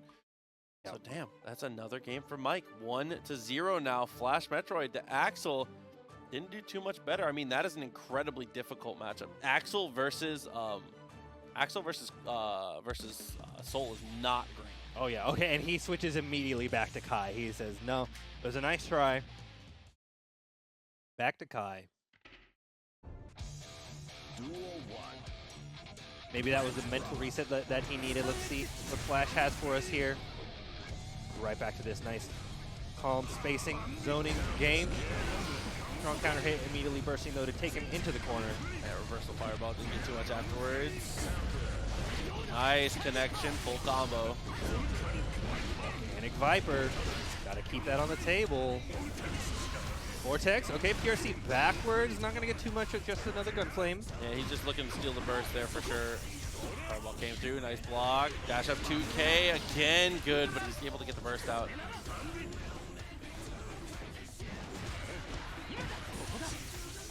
Situation, he's just trying to find that opening, waiting. Oh, he looks for it, he gets the tech. Ooh. Okay. Nice use of the 5D, but still doesn't work out. A little too far for him to really finish out that combo, so he loses his advantage in the corner. They reset to neutral in the middle, able to RC. He goes for the dust, but this time he blocks it. He's able to turn it around here. Quick throw, wake up, mix up. He goes low, he goes high, he hits him. Yeah, dude, straight away with the bringer. Dude, Mike is looking like he might just be able to do the whole tournament here. Dashes up and blocks it, and look at the damage. No burst on the table, big counter hit on the wall. Breaks through, didn't have to meter quite to be able to get the kill, but that's okay. Flash Metroid, dashes up, RC? gets thrown, Burst. and there's the burst. Okay, You gotta. Ooh. Nice read on that throw, not gonna get too, oh no, he does because he's got the shock state. Okay, in the corner, getting the wake up with the projectile, going for that dust again and getting punished for it. That's super minus if you block it. Mike, 2-0 here. This might be it. Mike is one away. So they're gonna have to take a second here. Getting ourselves reset, dude. Could it be the reverse 6-0 Yeah, from might Mike? be. I mean, he's got all of the momentum in his corner.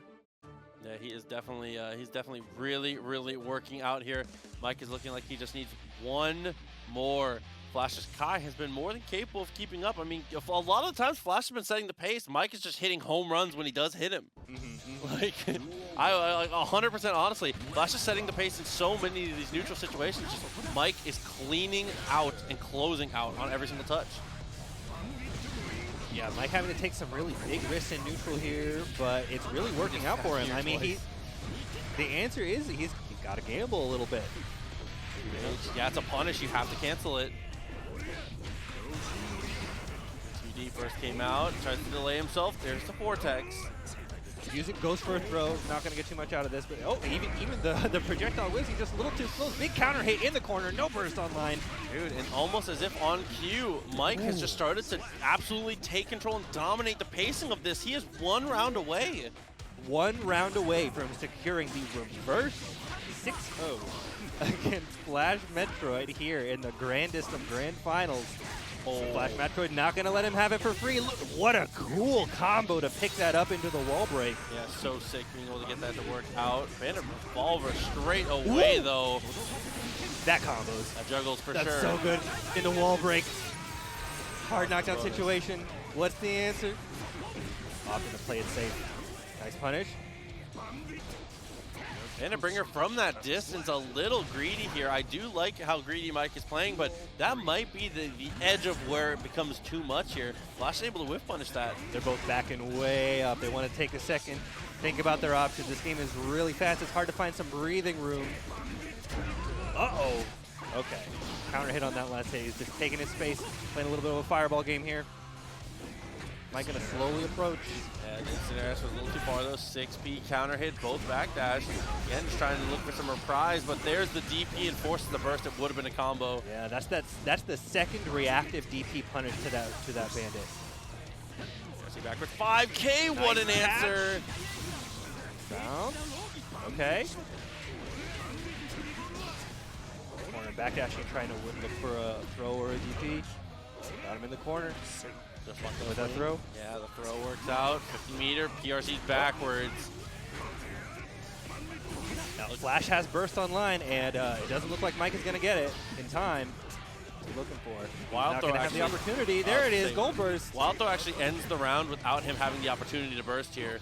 Hey, he started to try and look for the throw. There is the punish from Flash from Metroid, and Flash gonna put himself on the board here in the second set. We might see the reverse. The reverse.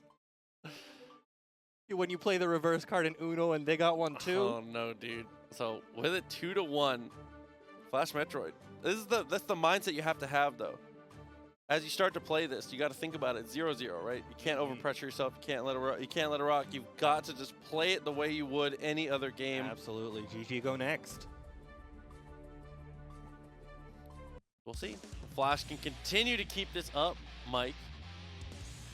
If Mike can just close it out, Mike just needs to keep it consistent. Keep to the strategy that has gotten him this far, and that is swing it. Swing, for sure. If you're picking Soul, you've got to do it. Absolutely. Mike has really cranked up his offense to another level, and I feel like Flash actually has to work a lot harder to win neutral and get good conversions. Right here. Get into Viper knockdown. It's able to get a clean hit P6H afterwards. Dude, there's the Vortex to follow up. Huge damage. Not gonna kill him. Bandit! Okay, though, still has meter. Oh my god, 6H again. And Mike, for the third time, I was threatening the tournament point. He's getting so much mileage out of these 6Hs. What can Flash do to answer it? Yeah, it punishes in so many situations. Run up gold burst, nice tag.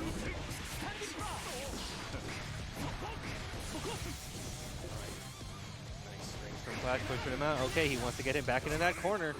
Mike showing no fear, dashing forward, taking his space back, blocking that stun dipper. He's got a PRC to continue that safely. Oh, back dashing to throw into a little combo here. He gets the bounce into the wall stick and no meter for Super. Yeah, DP breaks the wall though. Oh, got the connection with the first hit. Delays, and there's going to be a massive clean hit DP for that one. And the burst is baited. So Mike. early, he takes it. No conversion. Uh-oh. And the grab. Still gets the throw. Mike is able to get the dash up, find the throw, and take it 3-1 off the reset.